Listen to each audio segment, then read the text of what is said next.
잠시 후 10시부터 국회 토론회를 시작하겠습니다. 장외에 계신 참석자분들은 모두 입실하셔서 착석해 주시고요. 장내에 계신 참석자분도 제자리에 앉으셔서 주시기 바랍니다. 안녕하십니까. 저는 오늘 토론회 사회를 맡은 한국도로교통공단 류준범 수석연구원입니다. 인사드리겠습니다.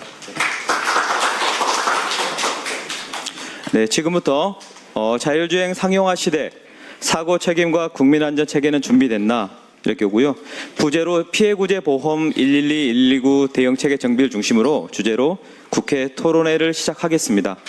오늘 토론회는 자율주행 상용화를 대비하여 자율주행 차량으로 인한 교통사고 관련 교통사고 책임 소재 및 법 제도적인 측면에서 국민의 교통안전 체계가 차질 없이 잘 준비되고 있는지를 살펴보기 위한 자리입니다. 아무쪼록 오늘 이 자리가 자율주행 상용화 대응, 국민들의 교통안전 제고를 할 수 있는 좋은 기회가 될 수 있기를 희망합니다. 특별히 무덥고 습한 날씨에도 불구하고 의정활동을 바쁘신 가운데도 오늘 토론에 참석해 주신 김영진 국회 행안위 위원장님을 비롯해서 이모선 의원님께 감사의 말씀을 드립니다. 네, 다음은 토론회에 참석해 주신 주요 내빈 여러분을 소개하는 시간을 갖도록 하겠습니다. 먼저 오늘 토론회를 주최해 주신 의원님들을 먼저 소개해 드리겠습니다. 경기 수원시병 3선 국회의원이자 행정안전위원회 위원장이신 김영진 의원님께서 참석하셨습니다.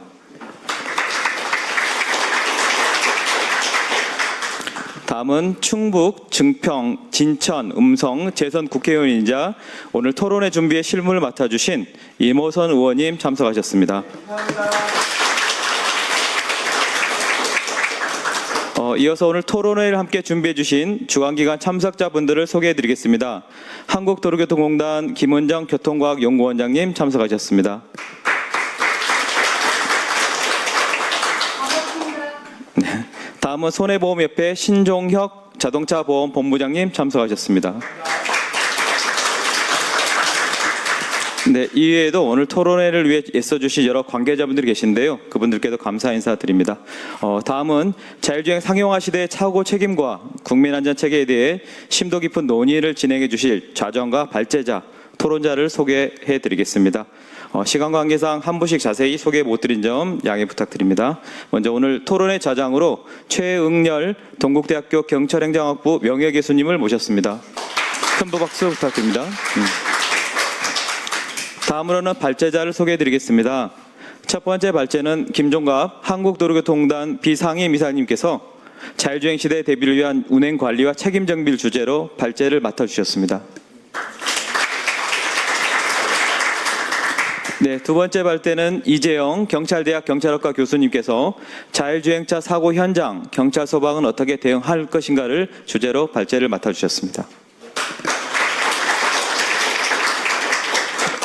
다음은 토론자를 소개해 드리겠습니다. 황현아 보험연구원 보험법제연구실장님 참석하셨습니다. 주병건 손해보험협회 자동차보험부장님 참석하셨습니다. 김용태 경찰청 교통안전과장님 참석하셨습니다.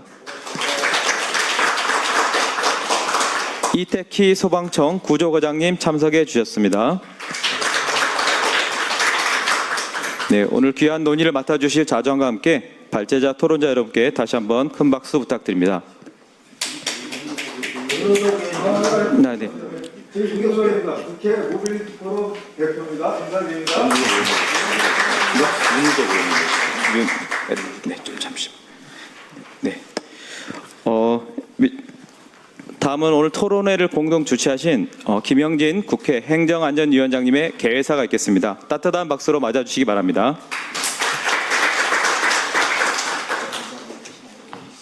네, 오늘 자율주행 상용화 시대 사고 책임과 국민안전 체계는 준비된다는 주제로 토론회를 갖게 돼서 대단히 반갑고 또 기쁩니다. 특히 오늘 국회 모빌리티 포럼 회장님이시고 이 관련해서 오랫동안 또 연구를 해오셨던 윤호덕 의원님께서 직접 참석해 주셔서 진심으로 감사드립니다. 윤호덕 의원님께 다시 한번 박수 부탁드립니다. 네, 고맙습니다. 안녕하십니까. 국회 행정안전위원장 김영진입니다.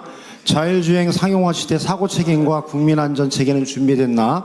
피해 구제, 보험, 112, 119 대응 체계 정비를 중심으로 토론회를 공동 주최하게 되어 매우 뜻깊게 생각합니다. 또 특히 이 분야의 전문가이시고 오랫동안 준비를 같이 해주신 이모선 의원님께도 진심으로 감사드리고 오늘 이 자리에 오지는 못하셨지만 이해식 의원님, 박성혁 의원님과 모든 의원님께도 감사드립니다. 또한 주관을 맡아주신 한국도로교통공단과 손해보험협회 관계자 여러분께도 진심으로 감사드립니다. 특히 바쁘신 가운데서도 오늘 토론회 좌장을 맡아주신 최응열 동국대학교 경찰행정학과 명예교수님과 발제를 맡아주신 김종갑 도로교통공단 이사님, 이재영 경찰대학 교수님, 그리고 토론을 맡아주신 황현아 보험연구원 보험법제연구실장님, 주병권 손해보험협회 자동차 보험부장님, 김용태 경찰청 교통안전과장님, 이태키 소방청 구조과장님께도 깊은 감사의 말씀을 드립니다. 우리는 지금 자동차가 스스로 주변 상황을 판단하고 운행하는 시대로 나가고 있습니다.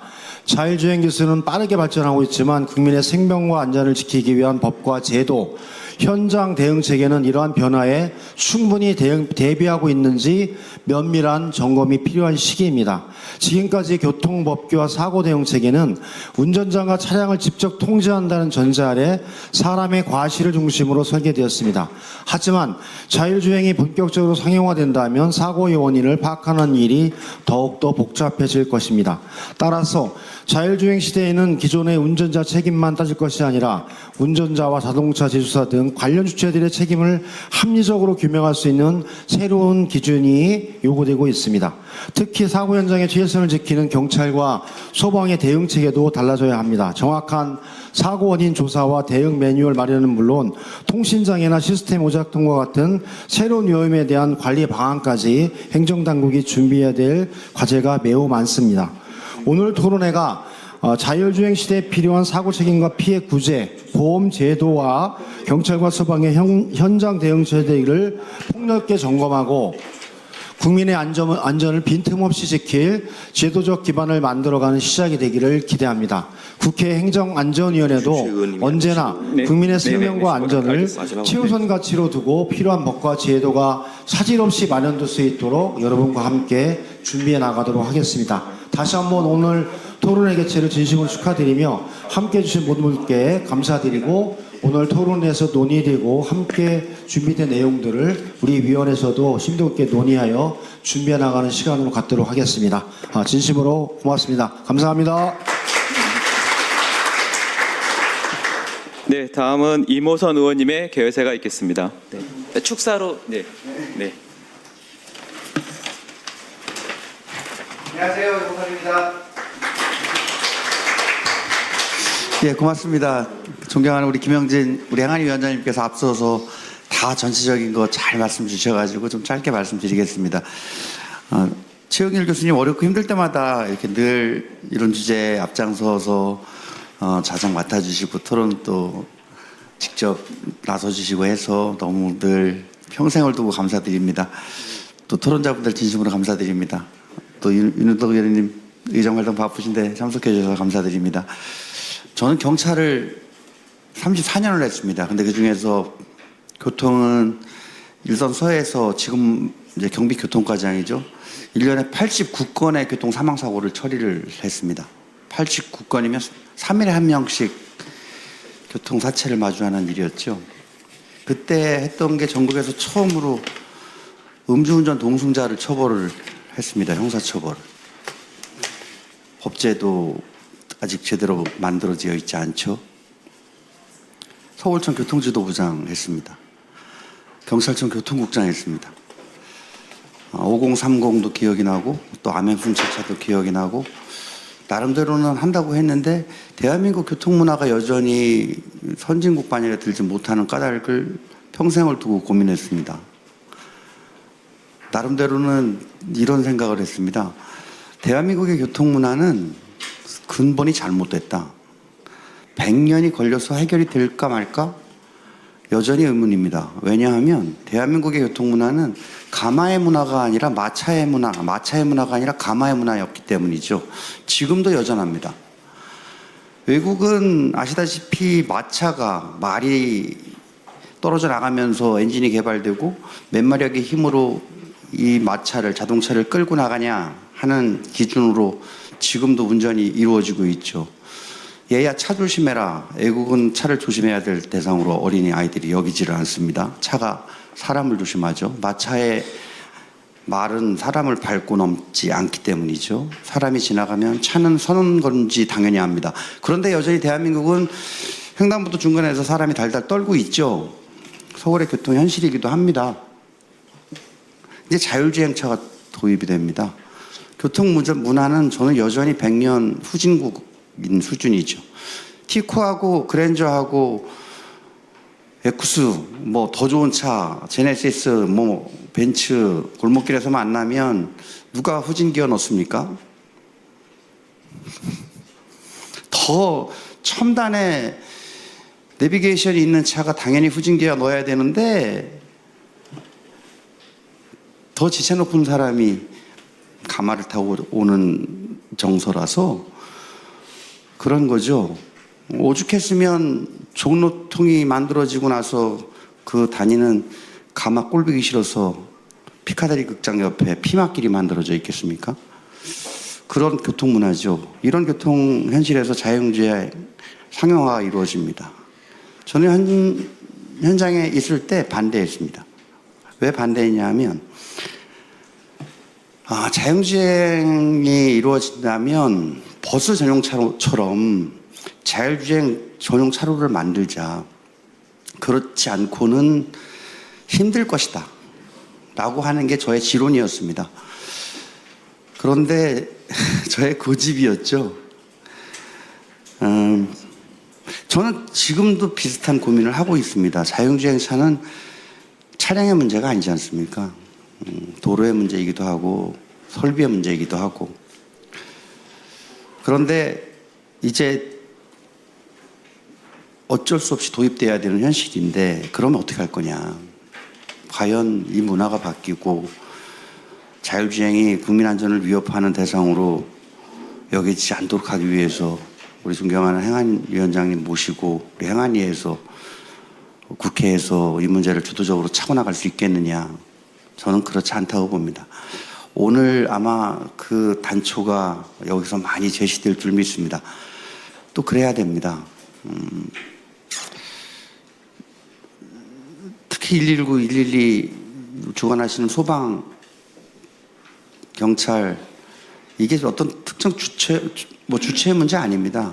주무 부서에서 법을 다룸에 있어서 우리의 권한을 어디까지 지킬 것이냐라고 하는 그런 논의도 일부 있는 줄 압니다. 참 어리석기 짝이 없는 노릇입니다. 국민 안전에 차선이 없지 않습니까? 예컨대 여러 가지 논의 당연히 되겠습니다만 자율주행차가 저 혼자 정신 차려서 똑바로 다닌다고 안전이 확보됩니까? 여전히 음주운전이 판을 치고 있고 졸음운전이 판을 치고 있고 졸음운전을 할 수밖에 없는 문화인데 외국 여행들 가보셨지 않습니까? 1시간 반인가요? 2시간인가요? 나라마다 좀 다른가요? 휴게소에서 출발하자고 그러면 출발 안 합니다. 당신이 책임질 거냐? 안 하지 않습니까? 겪어보셨지 않습니까? 외국은 그 정도 교통문화 차원을 넘어서 법과 제도가 정비되어 있지 않습니까? 우리는 여전히 2시간씩 졸음운전 시키고 졸음운전 하지 않으면 생계가 두려운 운전자들이 지금 저희 지역 증평진천 음성의 물류 거점입니다. 저희 집 앞으로 시골 텃밭 농사 짓고 있는데 새벽 5시부터 LG 물류센터에서 롯데 물류센터에서 쿠팡 물류센터에서 화물 차량들 지나갑니다. 시끄러워서 잠은 못 잔다고 과속방지턱 20m, 30m 간격으로 쭉 박아놨습니다. 그 사람들 휴게 보장되지 않습니다. 이게 대한민국 현실입니다. 졸음운전, 음주운전, 자율주행 섞어 놓으면 누가 죽고 다칠 적 어떻게 합니까?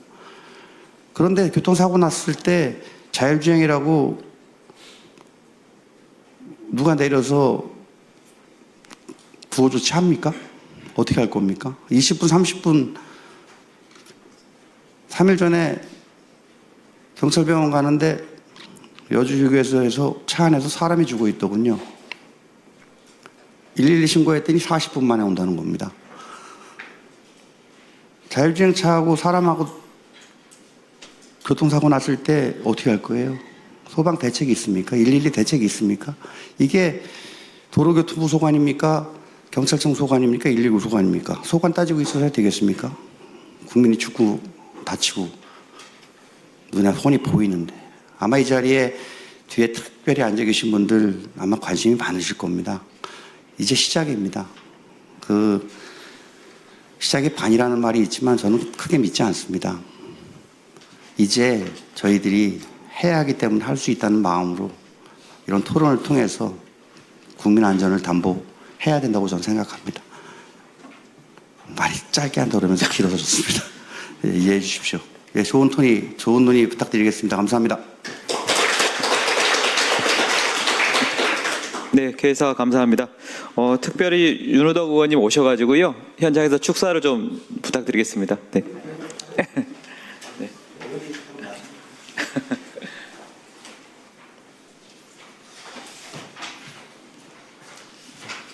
예, 인사해 주셨듯이 지금 국회 모빌리티 포럼의 대표예요. 이제 국회에서 모빌리티 포럼이라는 데는 모빌리티 산업을 잘 나갈 수 있게 지원해주는 그런 포럼이에요. 그러니까 이 세미나는 잘 나가는 자율주행이 어쩔 수 없지만 현장에서 어떻게 할 거냐, 그리고 그거에 대한 보험의 문제, 그리고 또 안전의 문제를 어떻게 만들어낼 거냐에 대한 고민을 가지고 하는 세미나죠. 근데 이게 뭐 이 기술의 진보를 막을 수는 없죠. 그리고 이게 우리나라 안에서만 이루어지는 게 아니라 미국이나 중국, 그리고 또 유럽도 이 상용화, 자율주행 상용화가 첨단 산업으로 경쟁이 격화되고 있어요.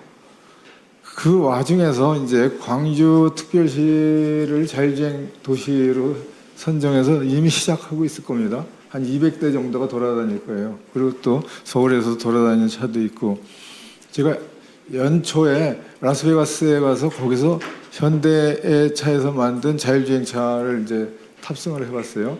그랬더니 거기는 택시 사업을 여러 군데에서 하더라고요.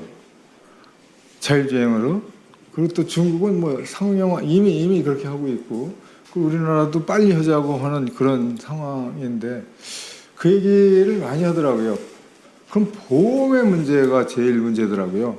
사고가 났을 때 이게 보험을 누가 낼 거냐, 보험에 대한 책임이 누구냐, 그걸 안전은 이제 그 상황에서 어떻게 처리하느냐 이런 건데, 자율주행에서 운전자가 없으니까 그 차가 빠지질 않는 거예요.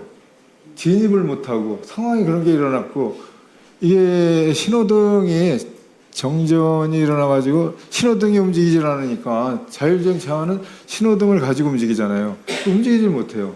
이제 그런 거는 많이 개선되고 있을 거예요. 그런 상황들의 문제점들을 넘어서 여기까지 오고 있죠. 근데 제일 관심이 가졌던 거는 보험이 요즘은 엄청 비싸요. 자율주행이. 그 누가 책임져? 운전자가 없지. 그리고 운행하는 회사한테도 책임을 갖고, 그리고 또 서버가 어떻게 책임이 어느 정도냐. 그리고 상황에 대한 종합적인 상황실로 지켜보고 있거든요. 그럼 거기에 책임인지 뭐 등등 해서 많은 논쟁을 하고 있어요.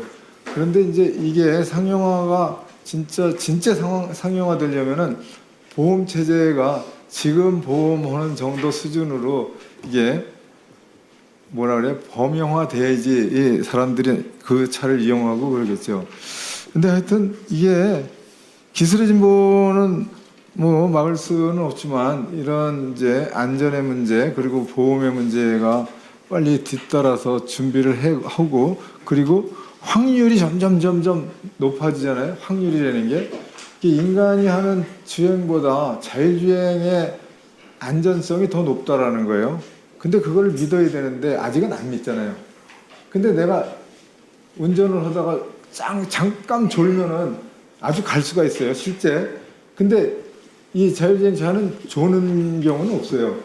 그런 면에서는 제가 신뢰하는 그런 편인데, 이제 국민들이 좀 또 여러분들이 그걸 신뢰해야 이 뒤에 이어서 보험의 문제, 그리고 또 현장에서 안전의 문제, 그리고 소방의 문제, 이런 데서도 또 자신감을 가지고 이거를 후속적인 소프트웨어를 만들어줘야 자율주행이 한국에서도 경쟁력을 가지고 정착될 수 있다. 그리고 또 국제적으로도 더 나아갈 수 있다. 그런 생각을 하더라고요.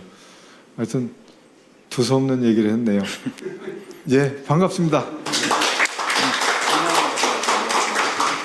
네, 갑작스럽게 축사를 부탁드렸는데 흔쾌히 해주셔서 감사합니다. 다시 한번 박사 부탁드립니다. 네.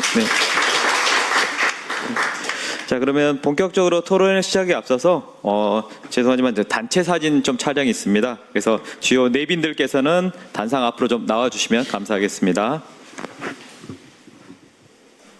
네, 찍겠습니다. 하나, 둘, 셋. 화이팅 하면서 한 번 더 찍어보겠습니다. 자, 자율주행 화이팅! 네, 협조 감사드립니다. 그러면 이상으로 개회식은 모두 마치고요. 본격적인 토론회를 시작하도록 하겠습니다. 토론회는 제가 아니라 이제 최영렬 명예 교수님께서 좌장을 맡으셔가지고 발표와 토론 함께 수고해 주시겠습니다. 네, 교수님 부탁드리겠습니다. 네. 예, 안녕하십니까. 예, 동국대학교 최영렬입니다. 반갑습니다.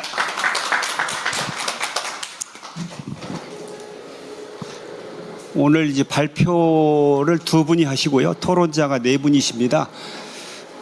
저는 현재는 동국대학교에서 퇴직을 하고 명예교수로 있고요. 서울시 자치경찰위원을 하고 있는데 저도 자율주행 버스를 2024년에 한번 시승을 해봤고요. 서울시에서 아마 구파발에서 양재역까지 자율주행 버스가 지난 2024년 11월부터 운행되고 있다고 말씀을 들었습니다. 오늘 정책 토론회에서는 자율주행 시대의 운행관리 체계, 이해 당사자들의 역할 배분, 자율주행차 사고 현장에 대한 경찰과 소방의 대응 등 중요 이슈를 논의할 것입니다.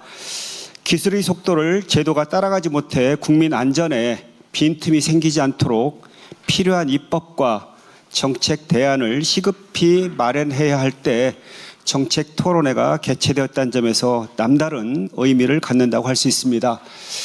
오늘 이 발표를 두 분이 해주시는데요. 발표는 한 20분 정도 이렇게 해주시고 토론자분들은 10분 안쪽으로 좀 그렇게 해주시면은 발표 및 토론에 많은 도움이 되겠습니다. 그러면은 먼저 김종갑 도로교통공단 비상임 이사님께서 앞에 나와서 발표를 해주시겠습니다. 고맙습니다. 예, 안녕하십니까. 한국도로교통공단 비상임이사 김종갑입니다. 오늘 이 뜻깊은 자리에 발표의 기회를 갖게 되어 개인적으로 굉장히 큰 영광이라고 생각을 합니다. 저는 지금까지 그 자율주행 운행 안전과 그 사고와 관련된 그 책임 법제에 대한 연구를 진행을 해왔습니다. 그리고 현재 UNEC 자율주행 전문가 그룹의 논의에도 참여하고 있습니다.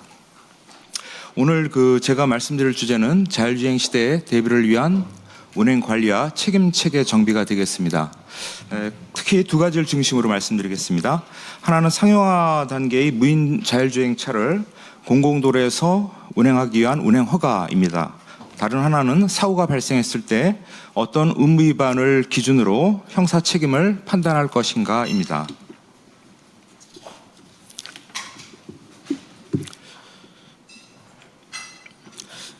지난 세기 동안 도로교통법제의 전제는 비교적 단순했습니다. 사람이 자동차를 운전하고 법은 그 사람의 운전 행위를 규율하고 사고가 발생하면 운전자의 책임을 판단했습니다. 그런데 무인 자율주행에서는 이 전제가 달라집니다. 사람이 운전하던 자리에 인공지능과 자율주행 시스템이 들어옵니다. 운전자 한 사람의 판단과 조작은 조직적인 운행 관리로 바뀝니다. 이 조직적인 운행 관리에는 운행 사업자, 그러니까 자율주행 서비스 운행 사업자를 말씀드리는 건데요. 운행 사업자, 원격 지원, 안전관리, 제조사와 정비주체 등이 결합이 되는 것이죠. 따라서 이 법이 관리해야 할 대상도 달라져야 합니다. 과거에는 운전자 개인의 행위를 관리했다면 앞으로는 전체 운행 과정을 관리해야 합니다. 자율주행 시대 가장 큰 변화는 자동차가 똑똑해진다라는 게 아니고 오히려 이제 책임의 중심이 운전자 개인에서 운행 관리 체계로 이동한다는 것이 되겠습니다. 예를 들어 무인자율주행차가 보행자를 충격해 사망사고가 발생했다고 가정해 보겠습니다. 자, 누구에게 책임을 물어야 할까요? 차량 제조사일까요? 운행사업자일까요? 원격 지원자 또는 안전관리자일까요? 예, 국가도 여기에서 자유로워질 수는 없죠. 여기서 우리가 어느 한 사람, 어느 한쪽을 바로 지목하기가 어렵습니다. 왜냐하면 이제 사고의 원인에 따라 책임 주체가 달라질 수 있기 때문입니다. 사고의 원인이 차량의 어떤 센서의 결함이라든가 시스템 자체의 결함일 수도 있습니다. 또는 운행 사업자가 허가된 조건을 위반한 채 무리한 사업을 강행했을 수도 있습니다. 또는 안전관리자가 위험을 충분히 인지했는데도 불구하고 운행을 중지하지 않았을 수도 있습니다. 현재 우리 자율주행과 관련된 법체계의 가장 큰 문제점은 이런 여러 운행 주체들의 역할과 의무를 충분히 구분하지 못하고 있다는 점이 되겠습니다. 자, 그렇다면 무인자율주행 시대 운전자가 사라진 자리에서 책임도 함께 사라지는 것일까요? 네, 그렇지는 않습니다. 책임이 사라지는 게 아니라 책임을 판단하는 방식이 달라지는 것입니다. 무인자율주행에서 운전자가 사라진다고 해서 책임까지 함께 사라지는 게 아닙니다. 다만 이제 질문이 달라져야 합니다. 이제는 누가 운전했는가가 아니라 누가 어떠한 역할과 권한을 가지고 있었고 특히 어떤 의무를 이행해야 했는가를 물어야 합니다. 책임의 공백이 생기는 게 아니라 책임을 연결하는 기준이 달라지는 것입니다.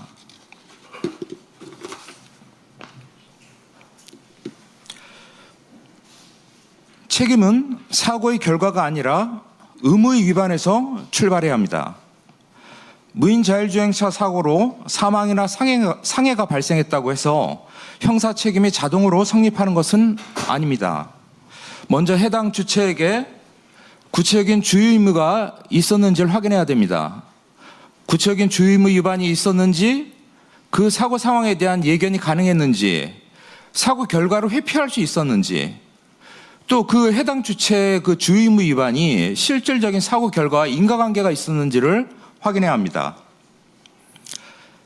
예를 들어 원격 지원자가 사고 당시에 원격 관제 센터에 위치하고 있었다는 그 이유 하나만으로 사고에 대한 책임을 지울 수는 없습니다. 원격 지원자가 실질적으로 차량을 멈출 권한이 그 상황에서 있었는지, 필요한 정보를 적절하게 제공받았는지, 실제로 대응할 시간과 수단이 있었는지를 함께 살펴야 합니다. 결국 책임을 명확히 하려면 관련되는 운행 주체들의 역할과 의무가 사전에 명확히 정리되어야 합니다.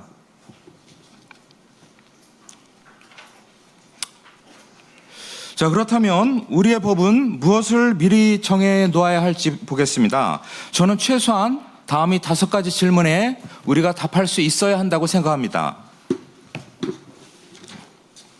첫째, 누가 운행 주체인가? 여기서는 이제 운행 사업자라든가 제조자, 원격 지원자, 안전관리자 등이 문제될 수 있습니다. 자, 이 각각의 운행 주체들은 어떤 의무를 부담하는가가 두 번째 질문입니다. 자, 세 번째, 누가 공공도로에서의 상용화 단계의 무인자율주행차의 운행을 허용할 것인가? 네 번째, 사고가 발생했을 때 어떤 기준을 가지고 책임을 판단할 것인가입니다. 다섯 번째, 위험을 확인했을 때 무인자율주행차의 운행을 누가 중지시키고 상황이 개선되면 그 재개를 누가 판단할 것인가의 문제가 되겠습니다. 이 5가지 질문은 이 개별적인 질문들, 별개의 그 각각의 질문들이 아닙니다. 무인자율주행 상용화 입법의 그 핵심은 운행 전 허용, 그리고 운행 중 관리, 사고 후 책임을 하나의 연속된 체계 안에서 관리할 수 있는 이 부분이 본질인 것이라고 생각합니다. 운행허가와 관련된 부분을 좀 더 살펴보도록 하겠습니다. 자동차 안전과 운행안전은 비슷한 말처럼 들립니다. 하지만 두 제도가 묻는 질문의 방향이 다릅니다. 자동차 안전은 이렇게 묻습니다. 이 차량과 자율주행 시스템은 기술적 안전기준을 충족하는가입니다. 자, 운행안전의 질문은 이 사업자가 이 조건에서 이 차량을 가지고 이 도로에서 운행해도 되는가를 살핍니다. 운행안전은 차량만 보는 게 아니죠. 운행안전에서는 해당 운행구역이 자율주행 시스템에 적합한가, 그 해당 구역의 그 도로교통 환경이 자율주행 시스템에 적합한지를 살펴야 됩니다. 그리고 원격 지원 체계와 사고 대응 체계가 적절한가, 또 사업자가 운행 사업을 운영할 수 있는 그 사업적 역량을 보유했는가까지 살펴야 됩니다. 같은 차량일지라도 한산한 저속도로와 복잡한 도심도로에서의 위험이 다르게 작동합니다. 따라서 기술 기준을 충족한 자율주행차라고 해서 모든 도로와 모든 조건에서 안전한 운행이 보장되는 게 아닙니다. 안전한 차량과 안전한 운행은 서로 다릅니다.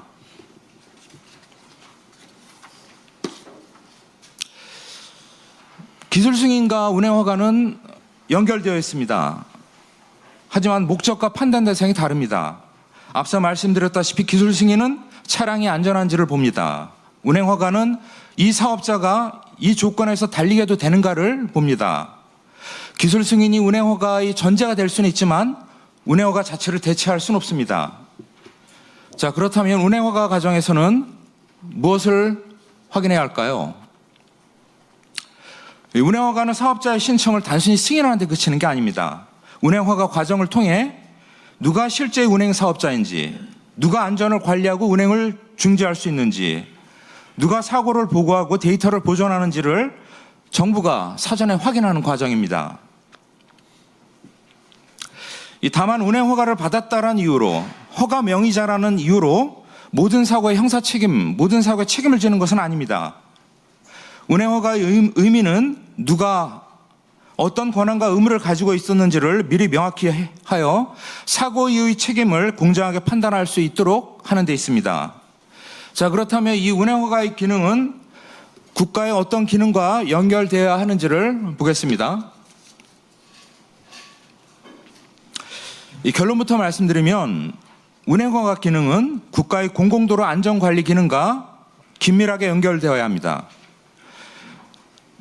자율주행차는 신호를 지켜야 되고 보행자를 보호해야 되고 경찰이 현장 통제를 따라야 합니다. 사고나 중대한 고장이 발생하면 차량을 통제하고 현장을 보존하고 운행 데이터를 확보해야 합니다. 필요하면 관련 차량의 운행을 중지시킬 수도 있습니다. 따라서 운행허가는 서류심사만의 문제가 아닙니다. 즉 운행 전 위험심사, 운행 중 감독, 사고 후 조사와 운행 중지, 운행 재개가 연결된 안전관리 기능이 되겠습니다. 중요한 것은 이 기술 승인과 운행허가, 그리고 현장 관리와 사고 조사, 그리고 운행 중지와 운행 재개가 서로 단절되지 않게끔 하는 게 중요합니다. 서로 단절되지 않고 하나의 안전관리 체계 안에서 작동할 수 있도록 하는 게 제도의 핵심이라고 할 수 있습니다. 운행허가를 도입하면 기존의 자동차 기술 승인과 중복되는 게 아니냐는 그 일부의 우려가 있습니다. 그러나 기술 승인이 차량의 성능을 확인한다고 해서 누가 운행을 책임지고 누가 사고에 대응하고 누가 데이터를 보존할 것인가, 이런 문제들이 자동적으로 정해지는 건 아닙니다. 운행허가는 이 역할과 절차를 상용화 전에 명확하게 하려는 제도입니다. 이를 통해 정부는 필요한 범위에서만 운행을 제한할 수 있고 사업자는 어떤 조건과 절차가 적용되는지를 예측할 수 있습니다. 따라서 운행허가는 국민의 신뢰와 사업자의 예측 가능성을 함께 확보하는 제도라고 할 수 있습니다. 자, 지금까지는 이 사고를 예방하고 관리하기 위한 운행허가를 말씀드렸는데요. 실제 사고가 발생했을 때 책임을 어떻게 판단해야 되는지에 대해서 살펴보도록 하겠습니다. 무인자율주행 사고에서 가장 경계해야 할 점은 사라진 운전자를 대신할 수 있는 새로운 개인, 새로운 운전자를 찾는 방식입니다. 원격 지원자나 안전관리자를 기존 운전자처럼 보아서는 안 됩니다. 중요한 건 이제 명칭이 아니라 실제 역할과 권한이라고 할 수 있습니다. 우리는 누가 운행 조건을 정했고, 누가 위험을 감시했고, 누가 차량을 멈출 수 있었는지를 구분해야 합니다. 무인자율주행 사고 책임은 한 사람의 새로운 운전자, 새로운 개인을 찾아내는 방식으로는 해결할 수 없습니다. 한 사람에게 책임을 의도적으로 집중하면 실제로 운행 조건을 결정한 사업자나 실질적인 운행 중지 권한을 갖는 다른 주체의 책임이 가려질 수 있습니다. 무인자율주행과 관련된 형사 책임은 다음과 같이 이 세 가지로 구분할 수 있습니다. 첫째, 구체적인 주의 의무 위반으로 사망이나 상해가 발생한 경우의 과실 책임입니다. 둘째, 무허가 운행이나 운행 중지 명령 위반과 같은 안전규제 위반 책임입니다. 셋째, 사고 데이터를 삭제 변조하거나 조사를 방해한 경우에 조사 정보 질서 침해 책임이 되겠습니다. 이와 같은 세 가지 책임은 보호하려는 대상과 성립 요건이 다릅니다. 따라서 이를 하나로 묶지 말고 구분해서 설계할 필요가 있습니다. 자율주행 형사 책임의 입법 목적은 처벌 대상을 늘리려는 게 아닙니다. 운행 주체들 각자가 무엇을 해야 하고 어디까지 책임지는지를 미리 알 수 있게 하는 것입니다. 사고가 발생하면 사전에 정해진 의무를 위반했는지, 그 위반이 사고와 연결되는지를 판단해야 합니다. 책임질 사람을 책임지게 하고, 그렇지만 자신의 의무를 성실하게 이행한 사람까지 결과만으로 처벌해서는 안 된다는 것이죠. 자, 피해자는 사고를 야기한 책임 주체를 알 수 있어야 하고, 사고 조사 기관은 필요한 자료를 확보할 수 있어야 합니다. 또한 사업자와 운행 실무자는 자신이 어디까지 책임지는지를 예측할 수 있어야 합니다. 자, 입법의 핵심은 처벌의 확대가 아니라 책임의 예측 가능성을 확보하는 것입니다. 이번에 발의된 법안은 이러한 원칙들을 운행 허가와 사고 조사 체계 안에 연결하려는 것입니다. 지금까지 말씀드린 원칙을 실제 법률 구조로 연결하는 것이 이번 입법 발의안이 되겠습니다. 이번 법안은 기존의 자동차와 운전자 중심의 구조에서 벗어나 운행을 중심으로 새로운 법적 관계를 구성하려는 것입니다. 운행 사업자와 안전관리자 등 주요 주체의 역할과 의무를 정하고, 이를 전제로 공공도로에서 상용화 단계의 무인자율주행차의 운행 허가를 실시하려 합니다. 운행 중에는 위험을 관리하고 사고가 발생하면 운행 기록과 데이터를 확보해 책임을 판단하도록 합니다. 이번 법안의 핵심은 운행 주체, 운행 허가, 안전관리, 사고조사 책임을 하나의 연속된 체계로 연결하는 것입니다.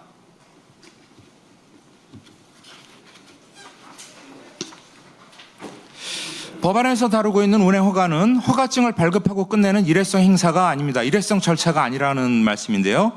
무인자율주행은 실제 운행 과정에서 새로운 위험이 등장할 수 있기 때문에 그렇습니다. 허가 단계에서는 사업자의 역량과 운행 조건, 안전관리 체계를 확인하고요. 운행 이후에는 허가 조건의 준수 여부와 반복되는 위험을 살펴봐야 합니다. 사고나 중대한 위험이 발생하면 원인을 조사하고 필요한 개선을 명령해야 합니다. 위험이 중대하면 운행을 중지하되 개선이 확인되면 다시 운행할 수 있도록 해야 합니다.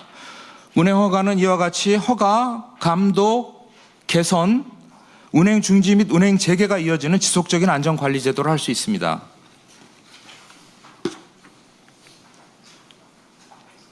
자, 지금까지 말씀드린 내용을 세 가지로 좀 정리해 보겠습니다. 첫째, 무인자율주행 시대에 운전자가 사라져도 책임이 사라지는 것은 아닙니다. 책임의 중심이 운전자 개인에서 운행 관리 체계로 이동합니다. 둘째, 기술적으로 안전한 차량이라고 해서 모든 조건에서 모든 도로에서 안전한 게 아닙니다. 그래서 기술 승인과 별도로 운행 허가가 필요합니다. 셋째, 사고 책임은 결과만으로 판단해서는 안 됩니다. 각 주체의 역할과 의무를 먼저 명확히 하고 그 의무 위반을 기준으로 책임을 판단해야 합니다. 자, 무인 자율주행 시대에는 자동차를 어떻게 만들 것인가 뿐만 아니라 공공도로에서 누가 어떤 책임 아래 어떻게 운행할 것인가를 법으로 정해야 합니다. 자, 이를 위해 우리 교통법도 이제는 운전자 중심의 법에서 운행 중심의 법으로 전환해야 합니다. 이것이 무인 자율주행 상용화를 위한 법제도의 출발점이라고 생각합니다. 이상으로 발표를 마치겠습니다. 경청해 주셔서 감사합니다.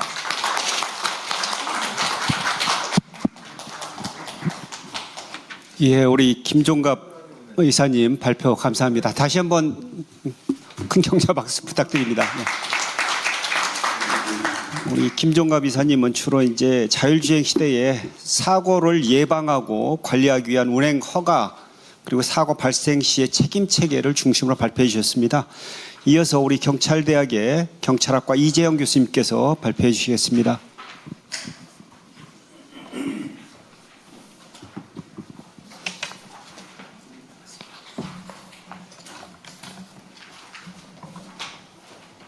네, 다시 한번 인사드리겠습니다.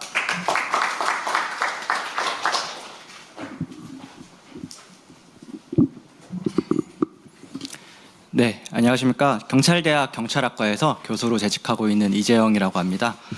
저는 교통공학 박사로서 교통안전과 자율주행 분야에 관심이 있는데요. 오늘 교통안전과 자율주행 두 가지 분야를 합친 이런 문제에 대해서 관련 논의할 수 있는 자리에 불러주셔서 정말 감사하고요. 거기다 발제까지 맡겨주셔가지고 더욱 더 뜻깊은 자리라고 생각하고 있습니다. 먼저 짧은 영상 하나 보시면서 저희가 가까운 미래에 맞이하게 될 수도 있는 교통사고 현장을 살펴보도록 하겠습니다. 네, 현재는 교통사고가 발생하면은 이제 운전자가 신고를 하거나 발견이 되면 순찰차가 트래픽 브레이크 통해 2차 사고를 예방하고 경찰관이 소방관이 현장 정리를 하거나 사고 조사를 하고 있습니다. 근데 향후에는 이제 무인 순찰차나 드론이 선행을 통제함으로써 2차 사고를 예방하고 로봇계나 보행 로봇이 위험한 현장에서 선행 진입 위험을 탐지하거나 구조 조치를 한 뒤에 인간 경찰관이나 소방관이 인계받아서 현장을 조치하는 이런 그림을 그릴 수가 있겠습니다. 물론 이제 당장의 기술이나 제도에는 쉽지 않겠지만 향후 충분히 우리가 기대할 수 있는 미래라고 할 수 있는데요. 관련해서 향후 발생할 수 있는 다양한 상황에 대해서 우리 법이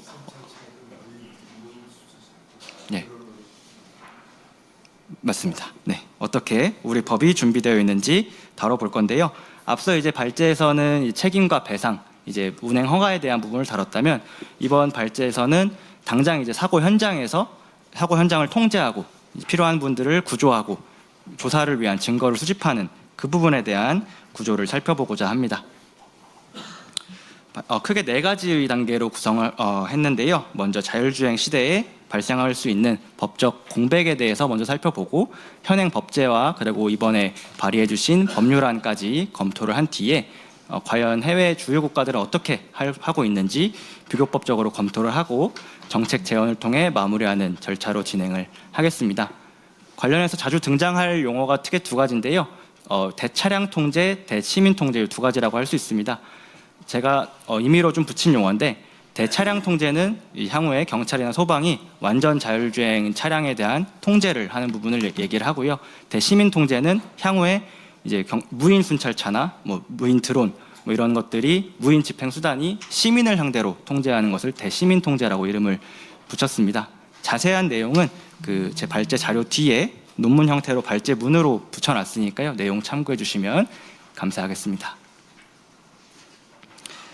자, 현행 관련 법령에서 잘 커버하고 있는 이제 레벨 3 부분 자율주행차 부분인데 이걸 넘어서 이제 아예 운전자 개입 없이 운행하거나 나아가 운전석에 운전자 자체가 없는 레벨 4 이상의 완전 자율차가 상용화돼서 도로에 상주하는 상황을 가정해 보고 발제를 하겠습니다.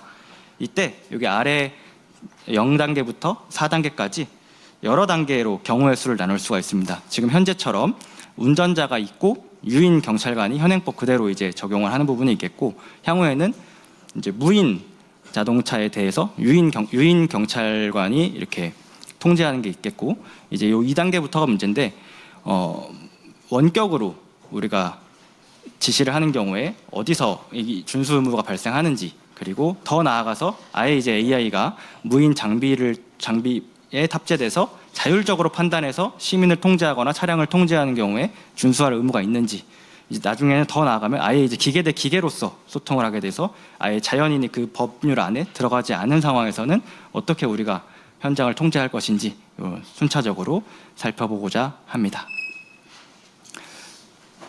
자, 향후 자율주행 시대에 예상되는 문제에 대해서 먼저 검토해 볼 건데요. 근본 원인은 앞서 발제에서 말씀해 주신 것처럼 현행 우리 법령이 모두 이제 경찰관과 운전자, 즉 사람을 전제로 설계되어 있다는 점입니다. 도로교통법 제54조에서는 사고 발생 시에 운전자나 승무원의 정차 및 구호 의무를 규정하고 있는데요. 이제 완전 자율주행 차에서는 운전자가 없고 승무원 내지 승객이 차량을 통제하지 못하는 상황이 발생할 수도 있습니다. 같은 맥락에서 도로교통법 제5조에서는 경찰 공무원 등의 지시에 따라서 여러 가지 통행이나 행동을 해야 되는 준수 의무를 규정하고 있는데요. 이 무인 순찰차나 로봇 등 이제 무인 장비를 통한 지시의 경우도 경찰 공무원의 지시로 볼 수 있느냐라는 법적인 해석에 문제가 발생합니다. 실제로 완전 자율주행 서비스가 우리나라보다 상대적으로 많이 활성화되어 있는 미국 캘리포니아 등의 사례를 보면 웨이모와 같은 로봇택시가 교차로에 임의로 정차해버리거나 구급차의 진입을 막아버리거나 경찰의 수신호를 감지하지 못해서 무시하는 등의 문제가 이어지고 있습니다. 이는 자율주행 상용화를 앞두고 있는 우리나라에서도 충분히 가까운 미래에 발생할 수 있는 문제들이라고 생각합니다. 따라서 경찰과 소방이 완전 자율차를 상대로 어떤 권한이 있는지 지금 시점에서 검토가 필요하겠습니다. 이번에는 방향을 뒤집어서 향후에는 완전 자율주행 기술이 순찰차나 로봇, 드론에도 적용이 돼서 유인 경찰차 또는 경찰보다 먼저 사고 현장에 도착해서 필요한 조치를 하는 시대가 올 수 있겠습니다. 이 경우에 무인 집행 수단을 통해서 경찰관이 현장 상황을 먼저 파악하고 육성으로 시민에게 지시하는 경우, 또 더 나아가서 앞서 말씀드린 것처럼 무인 집행 수단이 인공지능을 통해서 자체적으로 판단해서 시민들에게 지시를 하는 경우에 시민이 이를 준수해야 할 의무가 있느냐에 대한 법적인 검토가 필요하겠습니다. 또 덧붙여서 현장의 원활한 구조나 조치를 위해서 관련 기관 사이에 정보 공유하는 문제, 그리고 또 사고 원인 조사를 위한 자율주행 운행 기록 장치 확보 관련 문제도 있겠습니다. 정리하면 크게 이제 통제, 구조, 정보 단계에서 각각의 좀 보완점이 명확한데요. 관련해서 이제 현행 법제는 어떻게 돼 있고 이번에 발의된 법률안은 어떻게 돼 있는지 함께 검토해 보고자 합니다. 먼저 대차량 통제에 대한 검토입니다. 앞서 언급드린 것과 같이 현행법은 모두 사람에 대해서 조치하는 경우를 가정을 하는데요. 이번에 이모선 의원께서 대표 발의하신 법률안은 이를 이제 크게 개선한 사례라고 볼 수 있습니다. 사고 시의 조치에 대해서 운행 책임자를 규정하였고요. 경찰 공무원에게 완전 자율차에 대한 정지, 점검, 직접 운전 조작 명령권을 주도록 규정하였습니다. 다만 이는 이제 사업자와의 즉각적인 연락 및 대응을 전제로 한다는 점에서 만약에 그게 이루어지지 않았을 때 당장 현장에서 조치가 어려울 수 있어서 연락이 두절되거나 응하지 않았을 때를 대비한 직접적인 대응책을 좀 더 강력하게 구비한다면 좀 더 확실한 대안이 될 수 있을 것 같습니다. 다음으로는 대시민 통제에 대한 검토인데요. 도로교통법에서는 현재 이제 교통안전 시설이 표시하는 신호 또는 지시, 그리고 교통정리를 하는 경찰 공무원에 대해서 시민들의 준수 의무를 규정하고 있습니다.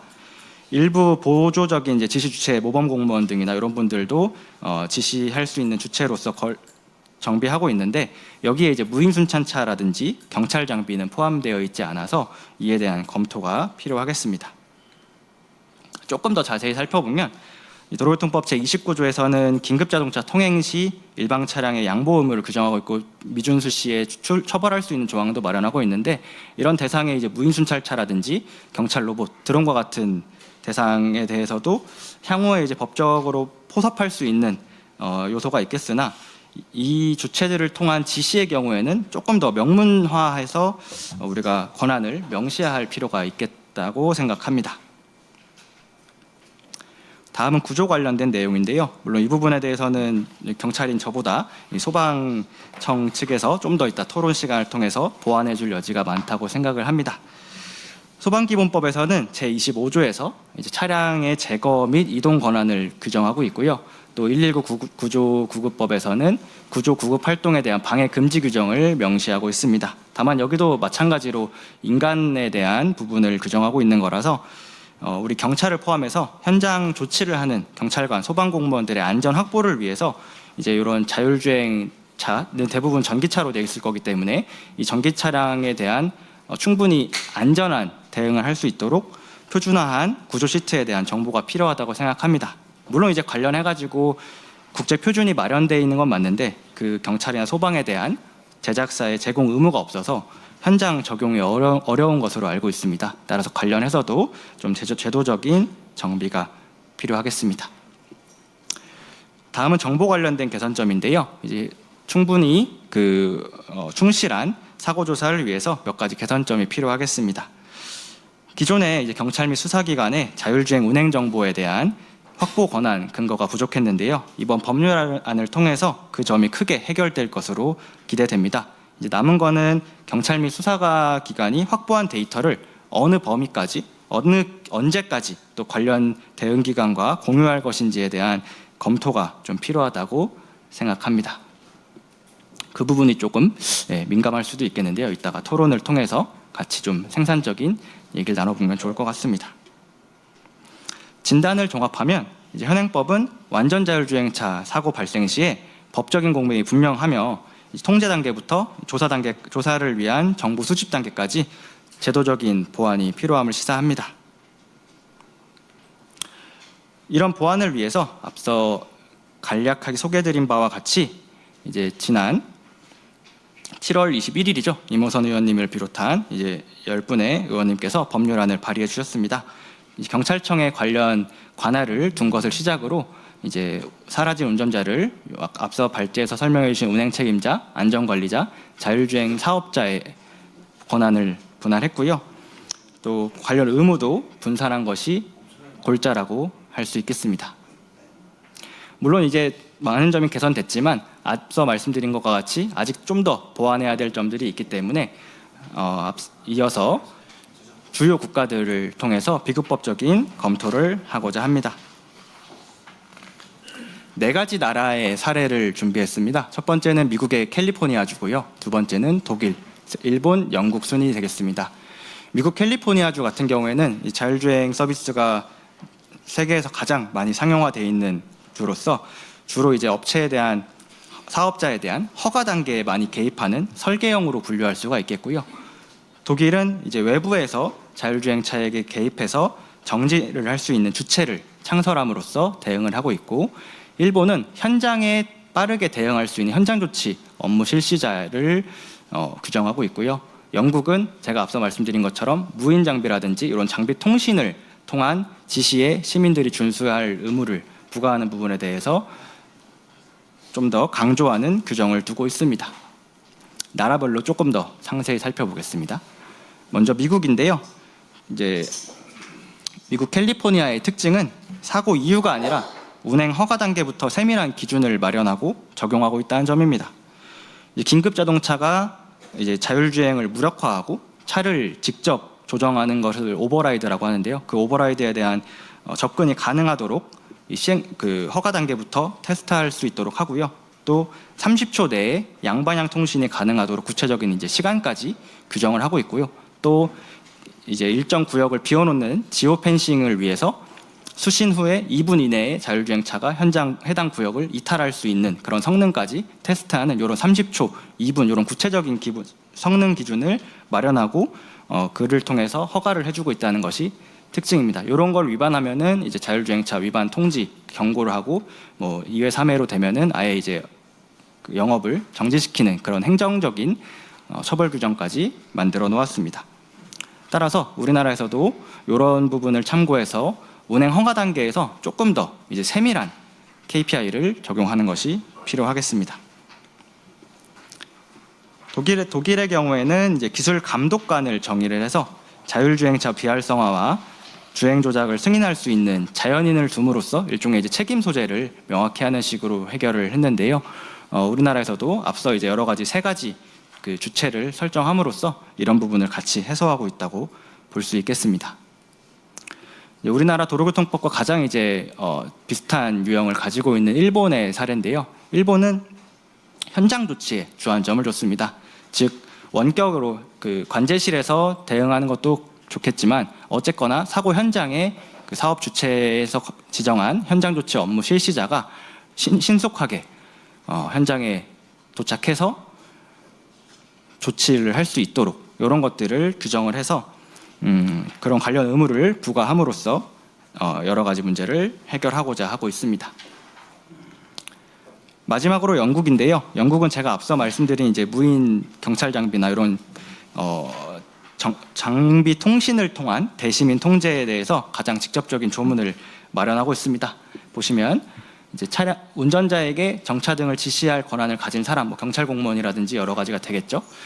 차량의 장비와의 적절한 통신을 통해서 운전자에게 내릴 수 있는 모든 지시를 할 수 있고 그 지시는 이제 일반적으로 운전자에게 내려진 지시와 동일한 효력을 가진다고 해서 장비 통신을 통한 지시를 인간 경찰관의 지시와 동일화하는 규정을 명문화했습니다. 그래서 우리나라에서도 도로교통법 제5조에 관련된 명문화를 함으로써 향후 미래의 기술 발전을 미리 선제적으로 대비하는 것이 좋겠습니다. 비교를 종합한 표입니다. 정리하면 이번 법률화를 통해서 기존에 가지고 있던 공백들이 상당 부분 해소된 것을 확인할 수가 있는데요. 해외 주요 국가들도 모든 요소들에 대해서 완벽하게 대응하고 있는 것이 아니라 각각 중요하게 생각하는 포인트별로 대응하고 있는 것이 특징이라고 볼 수 있는데 우리나라에서도 이번 법률안을 좀 단초로 해가지고 여러 공백들을 차근차근 단계적으로 해결해 나가면 될 것이라고 생각합니다. 자, 앞서 이제 검토한 내용을 바탕으로 몇 가지 정책 제언을 드리고자 합니다. 남아있는 과제는 크게 6가지라고 할 수 있는데요. 정리하면 현장 대응 책임 주체에 대한 법정화, 그리고 대차량 통제, 완전 자율차 통제 권한, 그 다음에 대시민 통제에서는 준수 의무의 신설, 그리고 상호작용에서는 이제 기관 사이의 정보 공유라든지 이런 부분이 문제가 되겠고요. 또 데이터에 대한 접근, 그리고 이 요소들을 법률에 반영하기 위한 개정을 위한 로드맵이 차근차근 접근이 필요하겠습니다. 이 중에서 이제 책임 주체 문제나 대차량 통제 문제, 그리고 사고 조사를 위한 데이터 확보 문제, 이런 요소들을 해결하기 위한 로드맵은 상당 부분 이번 법률화를 통해서 해소된 모습을 보이는데요. 남은 부분은 이제 조금 더 먼 미래에 이제 대시민 통제 준수 의무라든지 긴급 대응 기관 사이의 협력 의무라고 할 수 있겠습니다. 이 6가지를 다시 한번 정리하면 이렇게 정리할 수가 있겠습니다. 1번에서 3번까지는 통제 관련된 내용이고요. 4번에서 5번까지는 구조와 정보에 대한 내용이고 6번은 이 내용을 차근차근 어떤 단계로서 법률에 반영할 것인지에 대한 과정이라고 할 수 있겠습니다. 순서대로 살펴보도록 하겠습니다. 첫 번째는 현장 도달에 대한 제언입니다. 앞서 일본의 사례를 바탕으로 관제실에 있는 이제 안전 관리자의 관리 감독을 넘어서 현장에 이제 차량을 직접 통제하거나 구호 행위를 좀 도와줄 수 있는 자연인이 이제 없는 경우를 대비해서 대통령령으로 이제 정하는 시간 내에 현장에 관련 담당자가 도달할 수 있는 체계를 갖출 것을 제안을 드리겠습니다. 두 번째는 같은 맥락에서요. 장비통신 지시권에 대한 제언인데요. 경찰 공무원이 자율주행 시스템과의 전자적 통신으로 직접 이제 정지나 이동, 우회를 지시할 수 있고 이게 일반적인 운전자에 대한 지시와 같은 효력을 갖는다는 내용을 명문화하는 것이 필요할 것이고요. 이에 대한 시민들의 준수 의무 신설도 필요하겠습니다. 이제 무인 순찰차라든지 무인 장비가 그 통신 수단을 통해서 경찰 공무원이 직접 지시하거나 또는 인공지능이 향후에는 스스로 지시하는 내용에 대해서 시민이 준수해야 하는 의무 규정을 추가하는 것에 대한 검토가 필요하겠습니다. 다음은 데이터와 정보 공유 관련 제언입니다. 현행 법과 법률안의 신고 상대가 국가 경찰관서로만 되어 있는데요. 여기에는 이제 119라든지 소방이 배제되어 있습니다.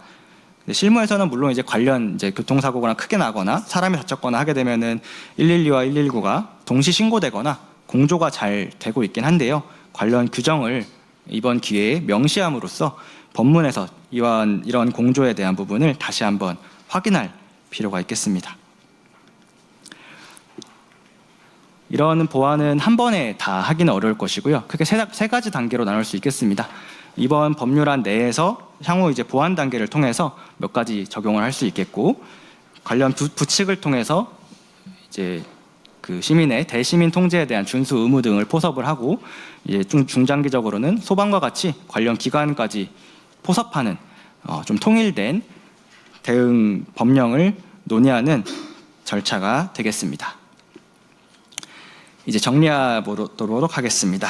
네, 앞서 검토한 바와 같이 법률안을 추가적으로 보완하고 개정한다면 완전 자율차 시대에 각자의 역할을 좀 더 분명히 하고 국민 안전을 제고할 수 있겠고요. 또 현장의 2차 사고 문제가 지금도 심각한데 2차 사고를 방지하고 또 긴급한 응급조치를 가능하게 할 수 있을 것으로 기대됩니다. 또한 이제 허가 심사부터 조사를 위한 데이터 접근까지 명문화한 법령이 좀 개선이 된다면 국민들의 예측 가능성도 높일 수 있겠습니다. 한계와 향후 과제입니다. 자율주행 시대에 대시민 통제에 대한 법적, 제도적인 검토가 우리나라뿐만 아니고 국제적으로도 연구가 많이 없는 상황입니다. 그래서 이번 토론회를 통해서 좀 생산적인 논의가 이루어짐으로써 우리나라가 관련 논의를 선도할 수 있는 단초가 되었으면 하는 바람입니다. 네, 뒷부분에는 이제 참고한 내용들과 이제 제가 제언드린 내용을 반영한 개정안 예시를 좀 담아놨는데요. 참고해 주시면 감사하겠습니다. 네, 지금까지 긴 시간 경청해 주셔서 감사합니다. 이재영이었습니다. 예, 이재영 교수님 발표 고맙습니다. 다시 한번 큰 박수 한번 보내주십시오. 예. 우리 이재영 교수님은 지난 7월 21일 날 이모선 국회의원님이 대표 발의한 자율주행 자동차의 도로 운행 등에 관한 법률안을 검토하고 미국, 독일, 일본, 영국의 입법례를 참고해서 보완할 내용을 제시해 주셨습니다.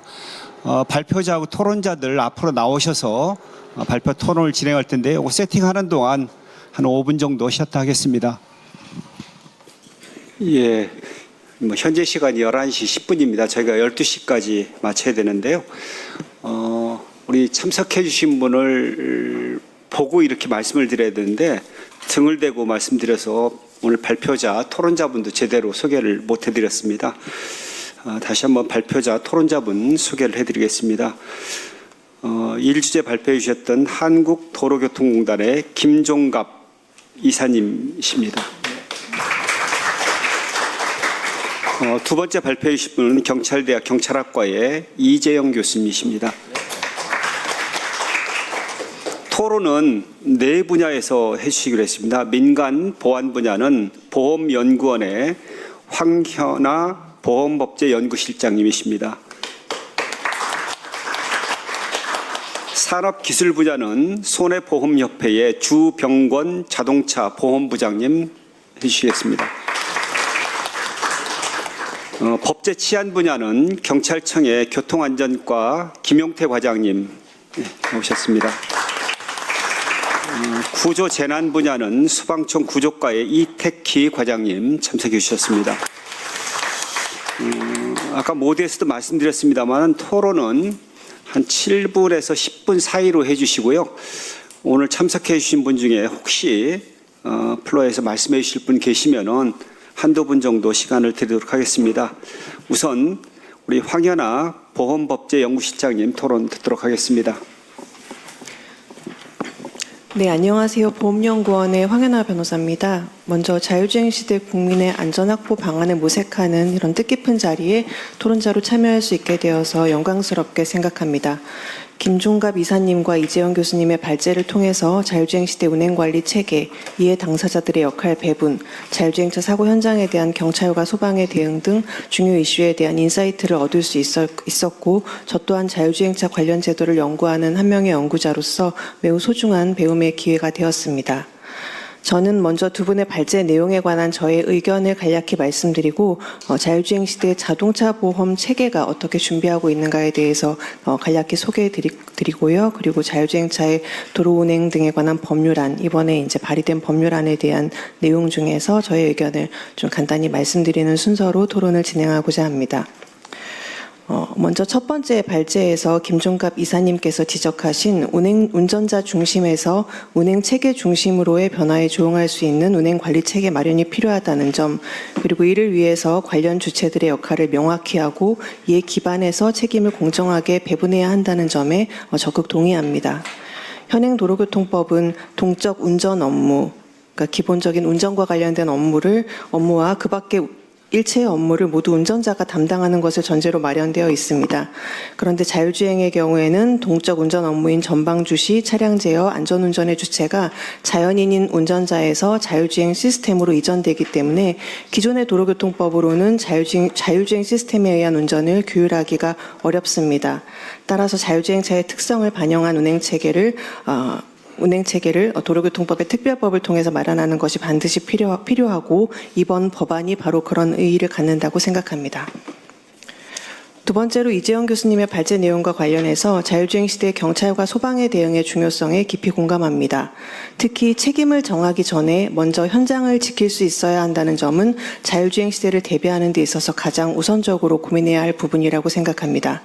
자율주행차 기술이 아무리 발전하더라도 사고를 100% 방지할 수는 없고 일단 사고가 발생하면 신속한 대응을 통해서 사고 피해를 최소화하는 것이 무엇보다 중요하다고 생각합니다.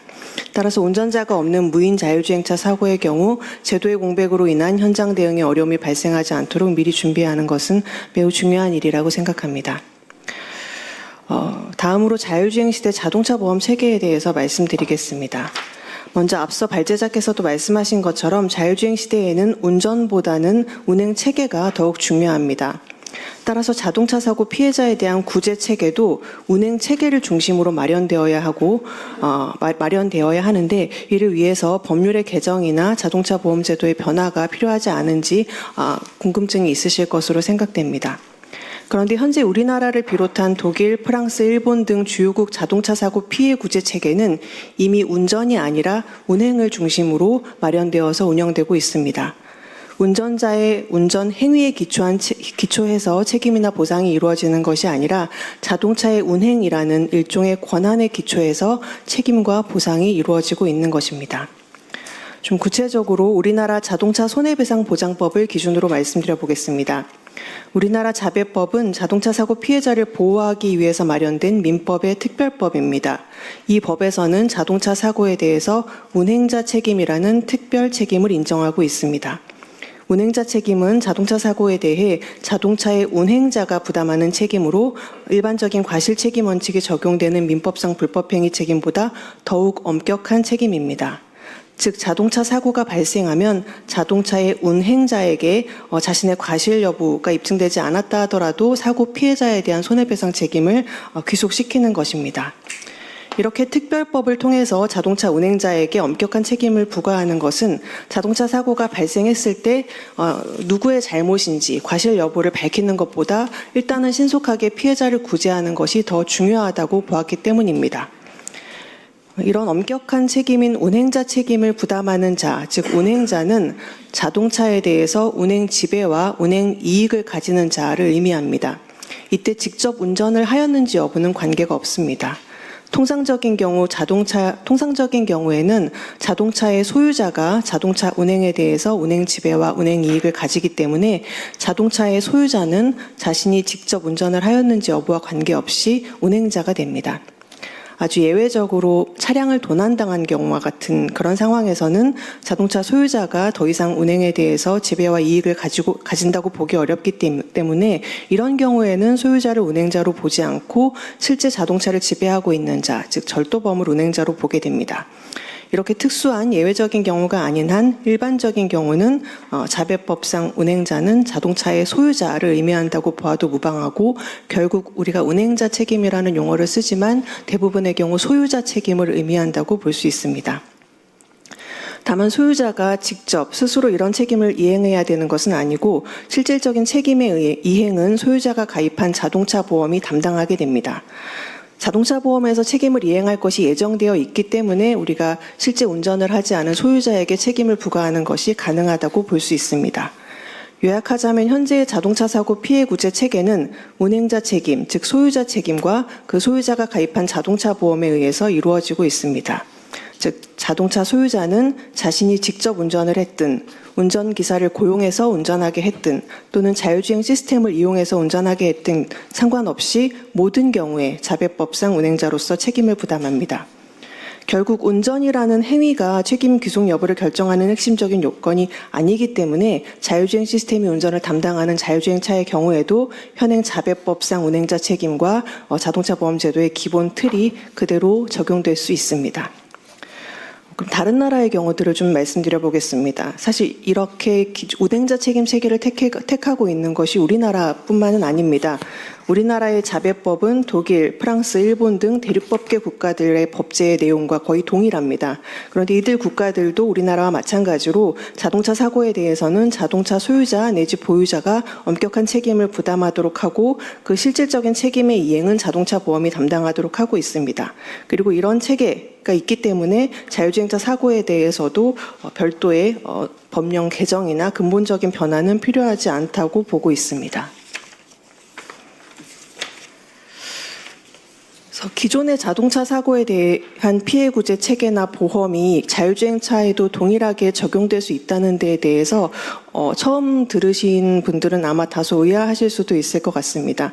그러나 앞서 말씀드린 것처럼 이런 결과는 기존의 우리 자동차 사고 피해 구제 체계가 운전이라는 행위를 중심으로 마련되어 있지 않고 자동차의 운행이라는 권한과 이익을 중심으로 마련되어 있기 때문에 가능한 것이고요. 사실 이러한 소유자 책임과 유사한 구조는 자동차 사고에 대해서만 적용되는 것이 아니라 우리 민법상 공작물 소유자의 책임이나 동물 소유자의 책임과 같은 경우에도 이미 나타나고 있습니다. 그래서 요약하자면 자동차 사고 피해 구제를 위한 책임법제와 보험제도는 이미 운전이 아닌 운행을 중심으로 마련되어 있고 따라서 자율주행차 상용화에 대비하기 위한 어떤 근본적인 제도 변화가 필요한 것은 아니라고 말씀드릴 수 있겠습니다. 다만 이런 제도가 이제 자율주행차 시대에 현실적으로 잘 작동하기 위해서는 일단 그 자동차 보험, 소유자의 자동차 보험을 통해서 신속하게 피해를 구제하더라도 그 뒷단에서 손해를 공평하게 배분하는 구상 작업이 원활하게 이루어져야 할 것입니다. 그렇기 때문에 이와 관련해서 이제 뒤에서 아마 그 주병건 부장님께서 말씀해 주실 텐데 사고 원인 규명을 위한 데이터 공유 등이 중요하다고 생각이 됩니다. 그래서 이 부분은 넘어가고요. 그 다음에 법안에 대한 의견을 좀 말씀드려 보겠습니다. 자율주행차 상용화를 위해서 그 자율주행차의 특성을 반영한 도로교통법 개정안 내지 그에 상응하는 특별법 제정안을 마련하는 것은 매우 중요하고도 필수적인 작업이라고 생각합니다. 도로교통법은 자율주행차가 도로에서 어떤 원칙과 기준에 따라 운행할 것인지를 결정하는 것이기 때문입니다. 앞서 김종갑 이사님께서 말씀하신 것처럼 차를 안전하게 만드는 것과 도로 위에서 차를 안전하게 운행하는 것은 각각 별개의 기준을 필요로 한다고 생각합니다. 이와 관련해서 독일이나 일본, 영국 등 주요국들이 우리나라보다 앞서서 무인자율차 운행을 위한 도로교통법 개정을 진행을 했었고 그렇기 때문에 우리나라가 제도적 기반 마련이 뒤처지는 것이 아닌가 하는 우려가 제기되기도 하였는데요. 그러나 저는 이런 신기술에 대해서 선제적이고 촘촘한 입법을 하는 것은 자칫 기술 발전이나 산업 발전의 발목을 잡을 수도 있다고 생각됩니다. 대표적인 예로 EU에서 세계 최초로 AI 관련 포괄적인 규제 법안인 AI 액트를 제정하였지만 AI 기술과 산업 경쟁의 주도권을 EU가 가지고 있다고 보기는 어렵습니다. 그리고 또 핵심 조항이라고 할 수 있는 고위험 AI 관련 규제의 시행은 계속 지연이 되고 있는 상황입니다. 그렇기 때문에 지금 단계에서 우리가 법안을 마련한 것이 결코 늦었다고 생각하지는 않고 오히려 적절한 시기에 마련되었다고 생각이 됩니다. 이 법안과 관련해서 가장 중요하게 고려가 필요한 사항은 저는 기존의 법제와의 관련성이라고 생각이 됩니다. 사실 자동차라는 것이 기존의 자동차의 제작, 운행, 피해 구제와 관련돼서 기존의 법제들이 각각 하고 있는 역할이 있는데 그 역할을 충분히 고려해서 좀 체계적으로 마련되었으면 하는 바람이 있고요. 그 법안의 각 항목별 쟁점에 대한 검토도 토론문에 좀 담아보았습니다만 시간이 많이 된 것 같아서 이 부분은 토론문으로 가름하도록 하겠습니다. 그래서 마지막 결론 부분을 말씀드리겠습니다. 자율주행차 상용화를 위해서는 제작, 운행, 피해 구제를 다루는 전체 자동차 관련 법제가 상호 조화를 이루면서 각자에게 부여된 역할을 할 수 있는 제도를 설계할 필요가 있다고 생각됩니다. 그리고 이번에 마련된 법안은 주로 운행 측면을 다루는 법안입니다. 따라서 제작 기준에 해당하는 자율주행차 안전 기준 그리고 피해 구제를 담당하고 있는 자율주행차 사고 책임 가이드라인 등 기존에 이제 다른 부처에서 진행하고 있는 그런 기준들과 연계해서 검토할 필요가 있다고 생각이 됩니다. 그래서 자율주행 시대에 여러 가지 각 기관들이 담당하게 될 역할이 있을 텐데요. 보험은 무엇보다도 사고 피해자를 신속하게 구제하는 것이 가장 중요한 역할이라고 생각되고 이런 피해자 보호에 차질이 없도록 상품 개발이라든가 보장 내용 점검 등 필요한 준비들을 보험 산업에서 열심히 하고 있습니다. 그래서 저희 연구원도 지속적인 연구를 통해서 보험 산업이 자율주행 시대를 대비하는 데 필요한 준비를 하시는데 지원을 하도록 하겠습니다. 뜻깊은 토론에 초대해 주셔서 다시 한번 감사하다는 말씀드리며 이상으로 토론을 마치겠습니다. 네, 감사합니다.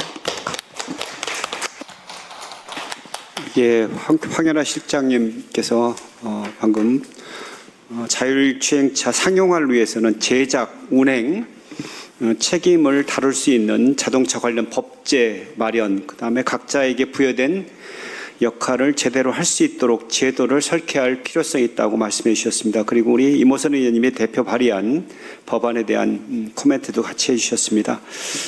이어서 손해보험협회의 주병권 자동차 보험부장님 토론 말씀해 주시기 바랍니다. 네, 안녕하세요. 저는 손해보험협회 자동차보험부장 주병권입니다. 먼저 자율주행 상용화 시대를 앞두고서 현장의 초동 대응 체계하고 형사나 행정적 책임 소재라는 시의적절하고 중대한 주제로 토론의 장을 마련해 주신 우리 행안위의 김영진 위원장님과 오늘 끝까지 남아서 저희 경청해 주고 계시는 이모선 의원님과 관계자 여러분께 감사드립니다. 특히 오늘 깊이 있는 발제해 주신 김종갑 이사님하고 이재영 교수님 발표자로 잘 들었습니다. 너무 감사드립니다. 그리고 본격적인 제 발언에 앞서서 항상 평소에 감사 인사 드리고 싶은 분들이 있어서 먼저 멘트를 하자면요. 저는 자동차 보험 업무를 담당하고 있습니다. 그러다 보니까 교통사고와 밀접한 업무를 하고 있게 됩니다. 그러면 이제 교통사고 예방하고 구호에 이르는 그 구호 업무에 애써주시는 경찰하고 소방관 분들께 항상 드리고 있었는데 이렇게 같은 자리에서 토론할 수 있게 돼서 너무 뜻깊고 감사하고 이런 제 진심을 먼저 인사드리고 싶었습니다. 항상 감사드립니다. 저희 손해보험 업계는요, 그 자율주행 기술의 발전이 교통사고 감소와 국민 안전 증진에 크게 기여할 것으로 기대하고 있습니다. 이에 발맞춰서 저희 보험 업계에서는 자율주행 자동차 보험을 출시하는 등 신기술 도입을 적극적으로 지원해 오고 있습니다. 한편 이제 오늘 발제에서 짚어주신 바와 같이 운전자가 없는 자율주행 환경에서 현장 사고 현장 조치 공백이나 사고 원인 규명의 난제 같은 것은 사고 피해자의 신속한 구제와 공정한 책임 분담에 직접적인 영향을 미치는 중요한 과제라고 생각을 합니다. 그래서 저는 피해자 보호와 신속한 보상 체계, 그리고 민사적 손해배상, 구상권이라는 관점에서 의견을 말씀드려 보려고 합니다. 이재영 교수님 발제문에는 레벨 4 이상 운전자가 없는 완전 자율주행차가 사고가 났을 때 현장에 운전자가 없어서 발생하는 상대 차량 통제나 교통 지체, 2차 사고 위험 같은 그 문제점을 짚어주고 계십니다.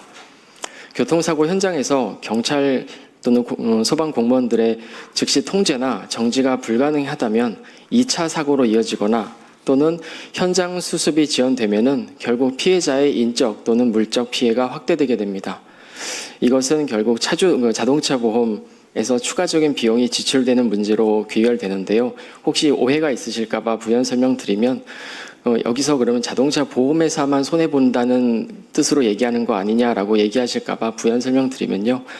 우리나라 자동차는 2,660만 대입니다. 여러분들이 가지고 계신 차 다 자동차 보험을 가지고 계시죠.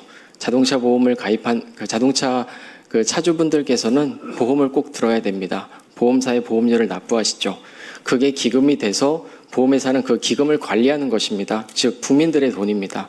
국민들이 납부하신 비용을 그 적재적소에 충분하게 원상 회복을 하는데 이제 지급하는 역할을 보험회사가 담당하고 있다는 점을 말씀드립니다. 그리고 참고로 이제 이모선 의원님께서 발의해 주신 법안 8조에 보면은 사고가 났을 때 현장에 출동해서 도로 위험을 제거하는 현장 도달 체계가 명시되어 있는 것에 대해 저희 보험업계도 크게 공감하고 있습니다. 현장 조치가 명확하게 이루어진다면 보험회사가 자동차 보험회사에서 사고 현장 출동이나 사후의 사고 조사도 신속히 이루어지게 됩니다. 그렇게 되면 신속하게 피해자 보상이 이루어지고 즉 피해자 보호가 충실히 이루어질 것으로 기대하고 있습니다. 다음으로는 저희는 데이터 접근권과 제공 체계에 대해서 조금 멘트를 하려고 합니다. 이모선 의원님 발의한 21조를 보면 경찰서에서 EDR, ESSAD 데이터를 수집 분석하도록 되어 있습니다. 이 영어 단어가 저도 좀 생소해서 한국어로 하면 EDR은 교통사고 기록 장치를 의미하고요. ESSAD는 자율주행 데이터 기록 장치를 의미합니다. 한편 이 교통사고 수습을 하고 해당 사고가 자율주행 시스템의 결함인지 이 제조사, 차량을 만든 차량 제조사의 결함인지 또는 상대방 차량의 과실인지 아니면 도로 시스템, 즉 환경의 문제인지를 가려서 민사상의 구상권을 행사하게 되는데 그것을 이제 차주를 대신해서 보험회사에서 수행을 하게 됩니다. 따라서 경찰이 확보한 사고 기록 장치나 자율주행 데이터 기록 장치 데이터가 경찰과 사고조사위원회 내부 자료로만 남지 않고 개인정보나 영업 비밀을 침해하지 않는 선에서 자동차 보험을 담당하는 보험사에 공유되어서 사고 책임이 있는 쪽에서 보상하게 되는 법적 그리고 제도적 기반 마련이 필요하다고 생각을 합니다. 저희 손해보험 업계는 그 자율주행 상용화 시대에서 피해자 보호와 안전한 모빌리티 생태계 조성을 위해서 열심히 노력을 할 겁니다. 앞으로도 계속 할 것이고요. 그리고 참고로 자동차 보험의 본연의 역할은 교통사고가 발생하면 적정한 충분한 보상을 통한 원상 회복입니다. 정확하고 공정한 보상이 이루어지려면 명확한 과실이 산정되고 책임 규명이 먼저 이루어져야 합니다. 정확한 사고 책임 규명을 위해서는 보험회사에선 그 사고 데이터를 확인할 수 있어야 합니다. 그 기반이 필요하다고 생각을 합니다. 따라서 법안 심사 과정에서 경찰 및 소방의 직접 통제권이나 현장 도달 체계 보완도 필요하고 경찰 쪽에서 수집하시는 사고 기록 장치나 자율주행 DSSAD 데이터에 보험사 또는 사고 조정 기구의 공유 절차 마련이 필요하다고 생각합니다. 오늘 논의된 현장 대응 체계하고 데이터 공유 기반이 법 제도적으로 잘 마련된다면 저희 보험업계에서는 이를 바탕으로 한층 더 신속하고 촘촘한 피해자 보상 체계를 구축하겠습니다. 앞으로도 저희 손해보험업계는 자율주행 시대에 가장 든든한 사회 안전망의 한 기능을 담당하는 곳으로서 기술 발전에 따른 국민 불안을 해소하고 피해자 보호에 단 한치의 공백도 생기지 않도록 최선의 노력을 다하겠습니다. 이상 토론 마치겠습니다. 감사합니다. 예, 우리 주병근 부장님께서는 운전자가 없는 자율주행 환경에서 사고 피해자 보호 및 신속한 보상체계 확립 그리고 민사적 손해배상과 구상권 행사의 실효성 확보에 대하여 말씀해 주셨습니다. 그리고 우리 이모선 의원이 대표 발의한 법안에 대해서 좀 보완할 점으로 경찰과 서방의 직접 통제권 및 현장 도달체계 보완, 경찰 수집 사고 기록 장치요, EDR이라고 그랬죠. 자율주행 정보 기록 장치 DSSAD입니다. 데이터의 보험사 및 조정기구 공유 절차 마련이 필요하다 이렇게 말씀해 주셨습니다. 이어서 경찰청 김용태 교통안전과장님 토론해 주시기 바랍니다. 예, 안녕하십니까. 경찰청 교통안전과장 김용태 총경입니다. 미래 모빌리티 시대의 자율주행차 상용화에 맞춰 사고 책임과 국민 안전을 다루는 토론회를 준비해 주신 것에 대해 감사드립니다. 자율주행 자동차는 단순한 이동수단의 변화를 넘어서 우리나라의 교통 환경과 기존 법 제도에도 변화를 불러일으키고 있습니다. 경찰청에서는 도로 위 국민 생명과 안전을 지키는 주무부처로서 자율주행차 상용화 시대의 성공적인 안착을 위해 자율주행 자동차 관련 로드맵을 수립하고 자율주행 법제 TF를 운영하는 등 관련 업무를 추진 중에 있습니다. 재정법과 관련하여서는 지난 7월 21일 자율주행차의 도로 운행 등에 관한 법률안을 이모선 의원님께서 대표 발의하시는 등 재정법 4개 법률안이 발의되어 추진 중에 있습니다. 도로교통공단의 김종갑 이사님께서 무인 자율주행 자동차의 책임 체계를 명확하기 위해서는 운행 전 허용과 사고 후 책임을 하나로 연결하는 체계가 필요하다고 내용을 발표해 주셨으며, 경찰대학 이재영 교수님께서는 무인 자율주행 자동차의 통제 방법 및 정보 접근성에 대해 논의해 주셨습니다. 이와 관련하여 경찰청이 제정 추진 중인 법률안 내용을 말씀드리겠습니다. 경찰청은 24년도에 법률안 제정 연구가 종료된 이후 25년 후속 연구를 진행하여 자율주행차의 기술 발전 수준이 반영된 제정 법률안이 발의되었고 현재 행안위에 계류 중에 있습니다. 이모선 의원님께서 대표 발의하신 법률안의 주요 내용으로는 무인 완전 자율주행 자동차의 책임 체계 정비, 운행 허가 제도의 신설, 국민 안전 확보를 위한 현장 조치, 사고 발생 시 데이터 접근 권한이 명시되어 있습니다. 김종갑 이사님께서 발표하신 운행 전 허용은 제정 법률안의 운행 허가 제도와 관련이 되어 있고, 사고 후 책임은 인적 주체 구분과 관련이 있습니다.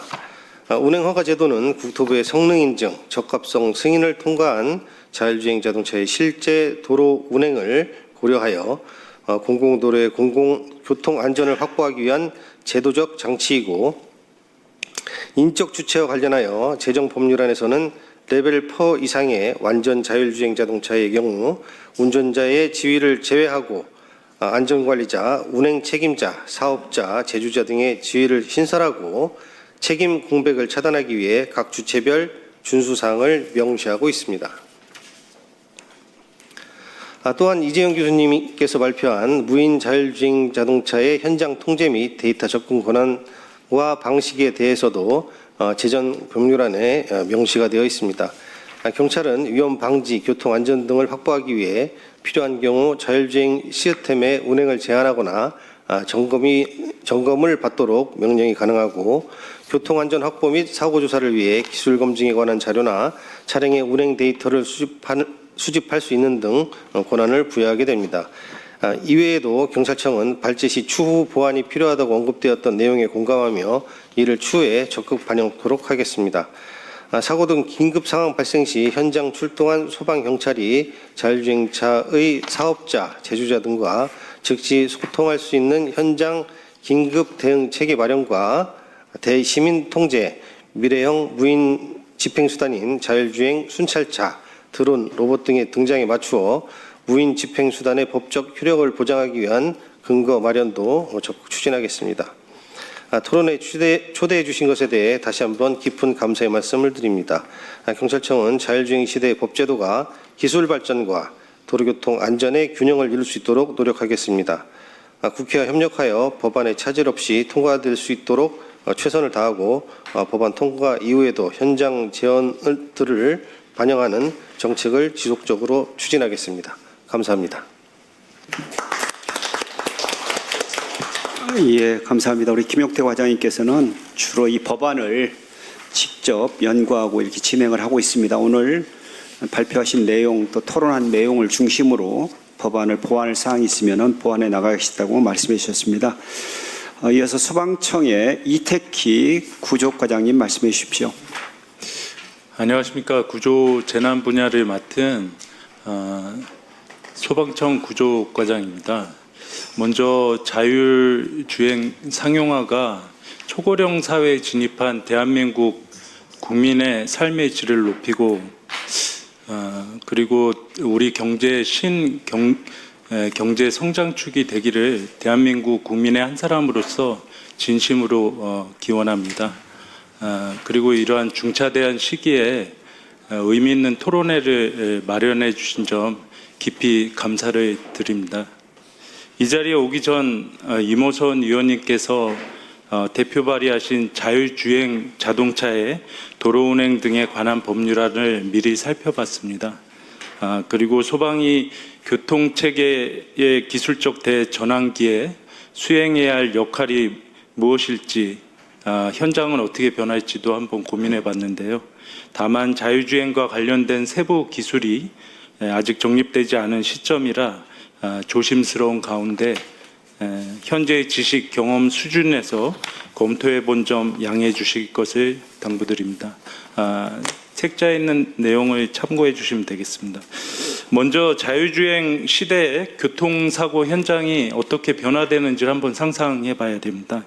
신고 주체, 현장 설명, 그리고 차량의 상태, 그리고 화재의 양상, 탑승자가 누구인지 모두 이전과 달라집니다. 이러한 변화 중에 몇 가지를 짚어서 말씀드리면, 우선 사고 현장의 신고자는 운전자, 탑승자와 목격자에서 시스템에 의한 자동 신고로 바뀌게 됩니다. 그리고 다음으로 현재는 시동을 꺼서 차량의 위험한 작동을 차단할 수 있지만, 자율주행 차는 전자적으로 제어되기 때문에 임의로 정지되거나 갑자기 움직일 위험성이 존재합니다. 마지막으로 현재 연료 기반 화재는 연료만 소진되면 화재가 줄어들게 돼 있습니다. 하지만 전기차 베이스인 자율주행 자동차는 화재 중 배터리 열폭주가 일어나 화재 진압에 오랜 시간이 걸릴 수 있다는 점 말씀드리겠습니다. 자율주행 자동차의 작동 에너지 기반은 전기차와 크게 다르지 않을 것 같습니다. 소방에서는 전기차 화재를 대비해 관련 장비를 보유하고 있고 점차적으로 늘려가고 있습니다. 대표적인 보유 장비에 대해서 간략히 말씀드리면, 첫 번째 장비는 지식 소화포입니다. 차량 전체를 덮어 화염 연기가 확산된 것을 차단해 주변으로 화재가 급격히 확대되는 것을 방지하는 장치입니다. 그 책자에는 사진이 지금 바뀌었는데요. 그거 참고해서 보시면 되겠습니다. 두 번째 장비는 이동식 수조입니다. 차량의 사면을 구획한 후에 배터리 높이까지 물을 채워서 열폭주를 억제하는 대응 장비입니다. 마지막으로 관통형 방사장치인 드릴렌스가 있습니다. 배터리팩 하부를 관통해 직접 물을 침투시키는 장치입니다. 소방호스 수압에 의해 발생하는 회전력으로 배터리팩을 관통 주수하는 원리입니다. 이 전기차 운행 확대로 현재 소방에서는 관련 장비의 보급을 확대 추진하고 있습니다. 이 외에도 유압 절단 장비 등 구조 장비들이 있는데요. 제가 이제 화재와 관련된 장비들을 특히 설명을 드린 부분은 내연차 화재와는 다르게 전기차의 경우는 사고가 나면 구조와 화재 진압을 동시에 하는 경우가 발생될 수 있습니다. 이 교통사고로 배터리가 손상되고 열폭주와 화재가 발생하면 그에 따른 화재 진압과 구조 작업이 동시에 진행되는 경우가 생길 수 있을 걸로 보입니다. 또한 소방에서는 전기차, 자동차 화재 대응 가이드를 만들어 현장에서 활용하고 있습니다. 다만 배터리의 위치, 고전압 차단점 등 차종별 정보는 제작사만 생성 가능합니다. 그 부분은 앞서 이재영 교수님께서 짚어주신 구조 시트에 해당하는 부분입니다. 교수님께서 발제 11쪽에 표준 구조 정보가 없다고 지적해 주셨는데 맞는 지적입니다.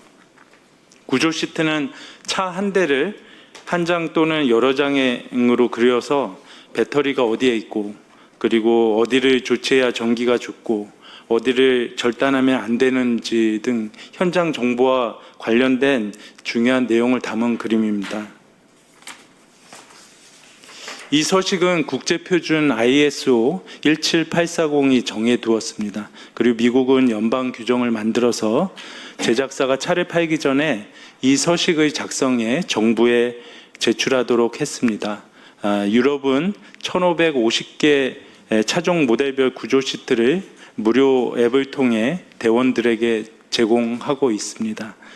국내에 없는 것은 표준이 아니라 제작사가 이걸 만들어 소방에 줄 의무입니다.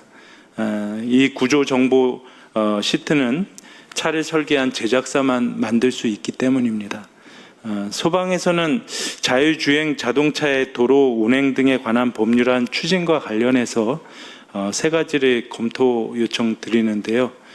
첫 번째는 사고 정보를 경찰뿐만 아니라 소방에도 함께 공유하는 것을 검토해 주실 것을 부탁드립니다. 법률안의 안전관리자는 사고 발생 시 경찰관서에 즉시 신고를 하게 되어 있는데 경찰뿐만 아니라 소방관서 또는 119로도 함께 신고가 들어가면 보다 신속한 출동과 조치가 이루어질 거라 생각합니다.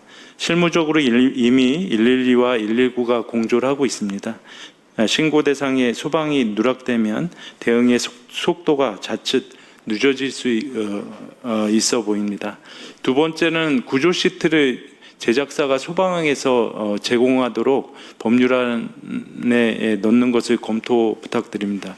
자율주행차 보급으로 사고 건수 자체는 줄어들 수 있습니다. 하지만 정작 사고가 났을 때 정확한 차량 정보 없이 현장 대원을 투입할 경우 안전사고의 위험성은 커질 수 있습니다. 구조 시트가 제공된다면 현장 대원은 심리적 부담이 줄어들고 효과적으로 활동할 수 있을 것으로 보입니다. 마지막으로 소방 활동 구역이 무인차에도 닿게 해주실 것을 검토 부탁드립니다.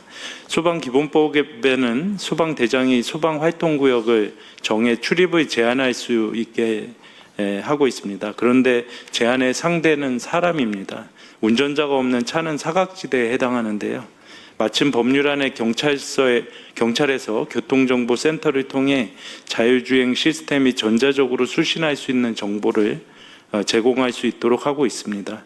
여기에 소방대장이 정한 통제구역의 위치 정보를 함께 넣는 것이 필요해 보이는데요. 그 외에 그리고 119 대원들이 교통사고 현장에서 과거에 2차 안전사고가 발생하는 경우가 있었는데요. 지금은 소방도 대비를 하고 있고 경찰도 현장 통제를 잘 해주셔서 안전하게 활동하고 있습니다. 앞으로 통과된 법안에 의해 무인 자율 자동차 사고 발생으로 경찰에서 자율주행 시스템을 운행 금지하거나 제한할 수 있는 권한을 행사할 때 현장 소방대원과 소방 차량의 안전도 함께 고려해 주실 것을 부탁드립니다. 앞서 그 발제 김종각 이사님의 발제와 주병권 부장님의 토론 발언 중에 이제 데이터 접근과 사고 기록 접근을 말씀하셨는데 차량의 화재 시에 저희도 이제 화재 조사를 하게 돼 있는데요. 무인 자율주행 차량 운행 화재 시에도 그 정보 접근이 가능해야 그러한 것들이 같이 이루어질 수 있을 것으로 보입니다. 다음은 기존 대비 경험과 연결고리를 찾아볼 수 있다는 말씀을 드리겠습니다. 작년 4월부터 국토교통부와 소방청, 현대기아차, BMW 코리아가 전기자동차 배터리 이상 감지 시 화재 신고 시범 사업을 한 사례가 있습니다. 그래서 제작사의 데이터가 119로 흐르는 통로를 이미 경험한 적이 있는데요. 구조 시트 정보 의무 신설로 차량의 중요한 내부 구조에 대한 정보가 제공된다면 향후에 현장 활동이 더 효과적일 것으로 보여집니다. 제가 준비한 사항은 여기까지고요. 정리해서 말씀드리면 새로운 만들어질 기술과 그에 대한 제도 정비가 소방에도 연계에 활용된다면 현장 활동의 효과성이 높아지고 대원의 안전 확보에도 큰 도움이 될 수 있겠고요.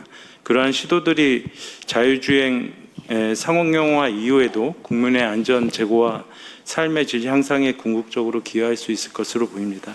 자율주행 상용화의 성공적인 추진을 기원하면서 다시 한번 토론회를 준비해 주시고 저를 초대해 주셔서 감사합니다. 감사합니다. 예, 우리 이태키 과장님 여러 가지 좋은 말씀 감사드립니다.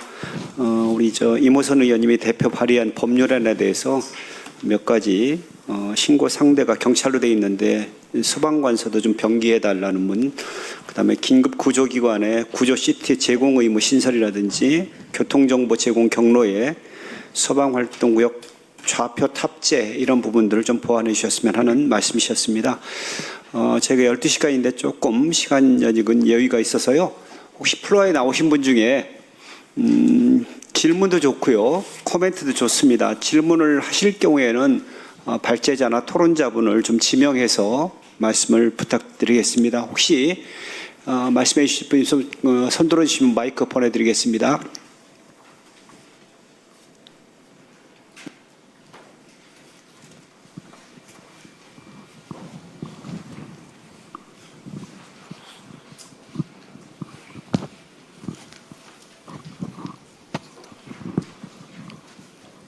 오늘 먼저 자율주행 사용화와 관련해서 여러 주제에 대해서 좋은 의견을 주신 그 발제자분들과 토론자분들에게 먼저 감사를 드립니다. 제가 오늘 나온 내용들을 조금 살펴보니까 일단 제일 이런 법 체계나 그런 것 이런 체계들이 나중에 실제적으로 운영이 됐을 때 제일 중요한 거는 각 운행 시스템 안에 있는 주체들의 그 책임을 어떻게든 간에 나중에는 판단하는 것들이 필요할 텐데 그 자율주행차라는 것이 고도의 기술을 기반으로 하고 있기 때문에 그 판단을 함에 있어서 판단할 수 있는 뭐 보험협회나 아니면은 관계 정부기관들의 인력도 굉장히 그 고도의 지식을 갖추고 있어야 거기에 대응할 수가 있을 거라고 생각을 하는데 그런 인력들이 실제로 필요한지 그리고 만약에 필요하다면 그런 것들을 어떻게 육성할 수 있는지 그런 부분에 대해서 질문 드리고 싶습니다. 예, 질문하신 분 성함이 어떻게 되시는지요? 예. 저는 고려대학교에서 연구원으로 있는 박형채라고 합니다. 예, 고맙습니다. 예, 또 다른 질문 있으면 말씀해 주시죠. 네, 저도 하나 질문. 예.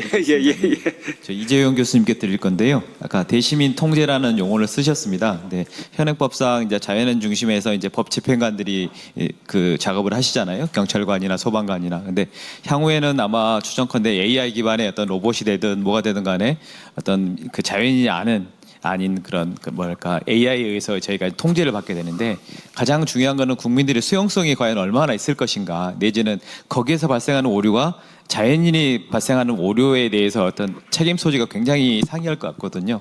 그래서 이 부분에 대해서 어떻게 생각하시는지 왜냐하면 지금 경찰청에서는 이제 뭐 순찰차, 무인 순찰차라든가 이런 등등에 대해서 연구를 진행하고 있는데 이 부분이 현장에 나왔을 때 결국에는 또 이 수용성 문제가 제기될 것 같습니다. 어떻게 보시는지요? 네. 예, 우리 두 분 질문해 주셨는데요. 첫 번째 질문 운행 주체 판단 책임이라든가 이런 걸 가리려면 인력 육성 방안 같은 것도 마련돼야 된다 했는데 어느 분이 답변 경찰청의 과장님이 해주시는 게 나을 것 같기도 하고요. 두 번째 질문은 직접 이재영 교수님께 했으니까 답변 부탁드리겠습니다. 말씀해 주시죠. 예, 경찰청 교통안전과장입니다.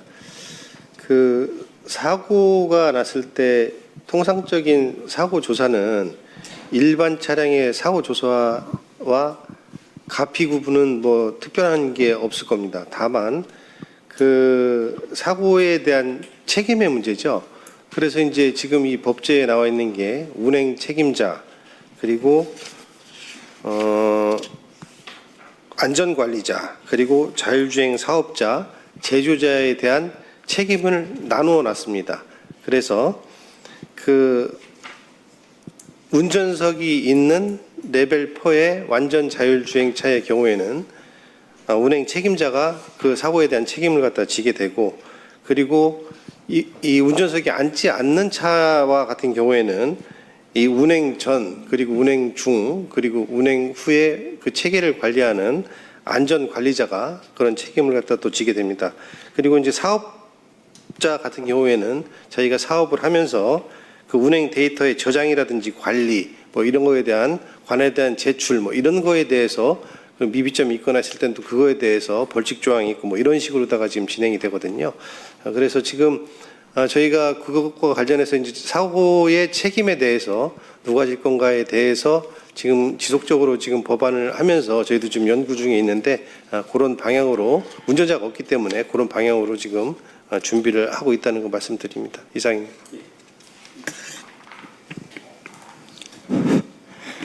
네, 유준범 박사님 좋은 질문 감사합니다. 저도 사실 이번 발제 자료 준비하면서 그리고 이전부터도 가지고 있던 고민 중에 하나였는데요.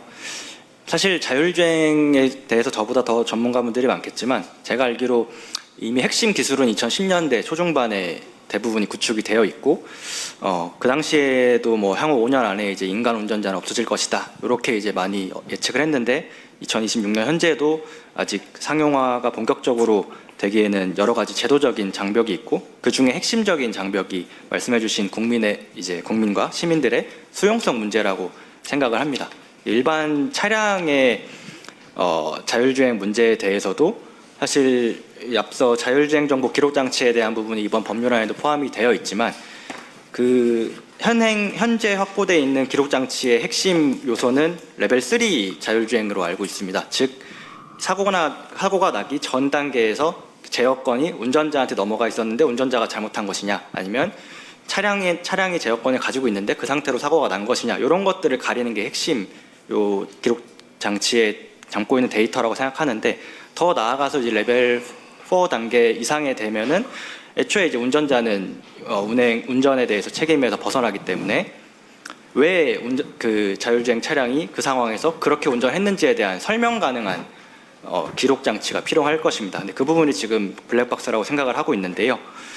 그런 부분에서 일반 운전 차량에 대해서도 그런 부분이 있는데 이 경찰이나 소방의 긴급 자동차가 AI에 의해서 자율주행이 돼서 비슷한 문제를 발생시켰을 때 국민들의 좀 반감이라든지 수용성이 떨어지는 부분은 더 클 것이라고 생각을 합니다. 그래서 일단 일반 상용 자율주행 차, 완전 자율주행 차들이 도로에 많이 뭐 20, 30% 이상, 50% 이상 깔려 있는 상황에 되어서야 그 이후에 이제 우리 치안이나 국민 안전을 위한 완전 자율주행 차가 좀 더 적극적인 대응을 할 수 있을 것으로 보이고요.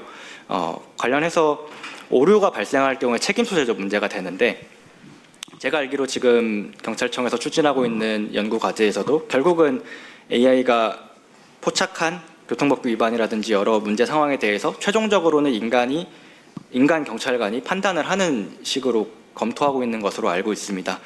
그래서 이 부분에 대해서도 일단은 결국은 그 책임 소재에 있어서는 인간 경찰관을 중간 단계에 놔야 될 것인데 향후에 아예 그 책임까지 인간 경찰관을 지우기 위해서는 조금 더 기술이 한 단계 도약할 필요가 있지 않을까라는 좀 원론적인 답변을 드리면서 마무리하고자 합니다. 감사합니다. 예, 고맙습니다. 오늘 자율주행 상용화 시대 사고 책임과 국민 안전 체계는 준비됐나 주로 이제 피해 구제, 보험 119, 111 대응체제를 중심으로 발표해 주셨습니다. 제가 어디 책에 보니까 자율주행 차량이 상용화되면은 대중교통이 끊긴 시간에도 일정한 품질을 유지할 수 있다. 또 뭐 24시간 화물 자동차도 운행이 가능하다. 이런 얘기를 들었습니다.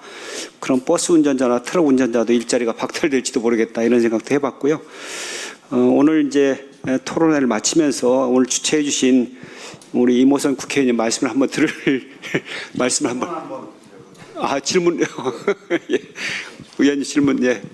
저기 우리 그 김종갑 이사님께 그 발표 중에 그 말씀하셨는데 지금 이제 사실은 이게 자율주행이라고 하면 오늘 논의 자체가 자율주행 차량과 혹은 자율주행이 아닌 차량의 사고를 중심으로 안전을 논의를 하고 있지 않습니까? 그런데 실제 우리가 이걸 처음에 자율주행이 가능하겠느냐를 논의를 할 때는 ITS 학회 쪽에서도 제가 그런 얘기들을 많이 같이 논의도 해봤고 했는데 결국은 그 첨단 도로의 문제이기도 하고 또 교통안전시설의 문제이기도 하고 예컨대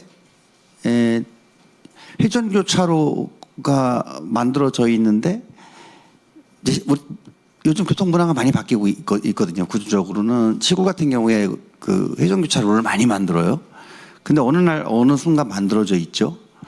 그런데 내비게이션에도 잘 반영이 안 되는 경우도 몇 군데 있어요. 특히 시골 같은데 분명히 내거리로 돼 있는데 가보면 이제 원형교차로가 어느 순간 만들어져 있는 거죠.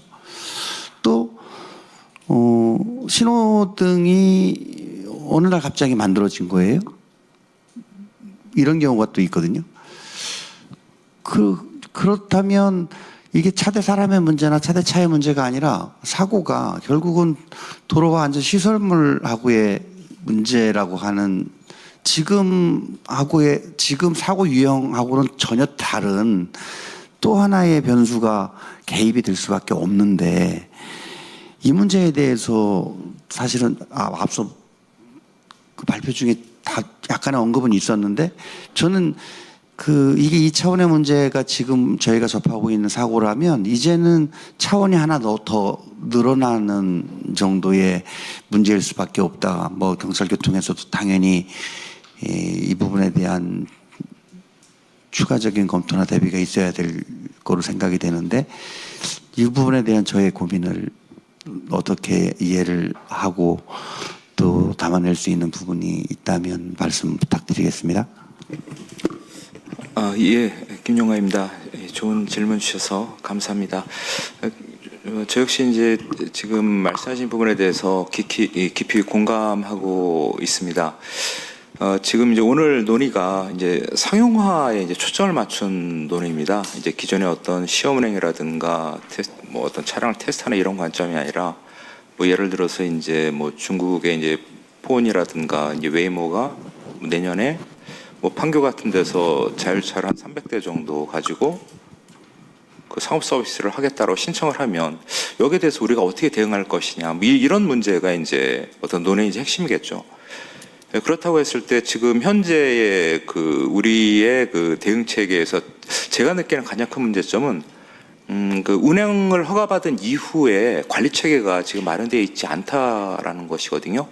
오늘 계속 말씀드리는 게 이제 운행 전 허가, 운행 중 관리, 사고가 났을 때 어떤 책임 체계로 이어지는 이런 것들 연속된 운행 안전 관리 체계가 좀 필요하다라고 생각을 합니다. 그래서 좀 그런 측면에서 이게 뭐 어느 특정 기관의 어떤 권한을 밀어주자 이런 개념이 아니라 지금 말씀드리는 부분은 이런 부분들이 이런 연속된 체계를 확보하지 않는다라면은 지금 의원님께서 지적하신 이 부분을 해결하기가 굉장히 어렵다라는 거죠. 그러니까 운행을 허가받은 이후에 운행하는 무인자율주행차의 어떤 운행 안전에 대한 관리 기능, 관리 체계 이런 부분들이 필요하다라는 부분을 좀 오늘 발표를 통해서 좀 계속 말씀을 드렸다라고 생각을 합니다. 예, 이상입니다.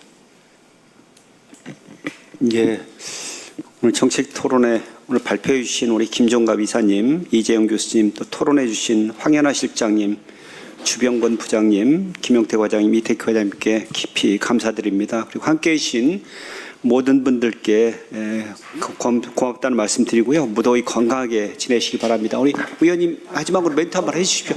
그래도 진짜 네, 제가 마지막으로 오늘 좌장을 맡아주신 최영렬 명예교수님 비롯해서요 발제자 및 토론자 그리고 끝까지 자리에 계신 우리 이모선 의원님을 대상으로 큰 박수 부탁드리겠습니다. 네. 네, 아울러 장시간 함께해 주신 모든 분들께도 진심으로 감사 말씀드리고 이상으로 오늘 국회 토론을 모두 마치겠습니다.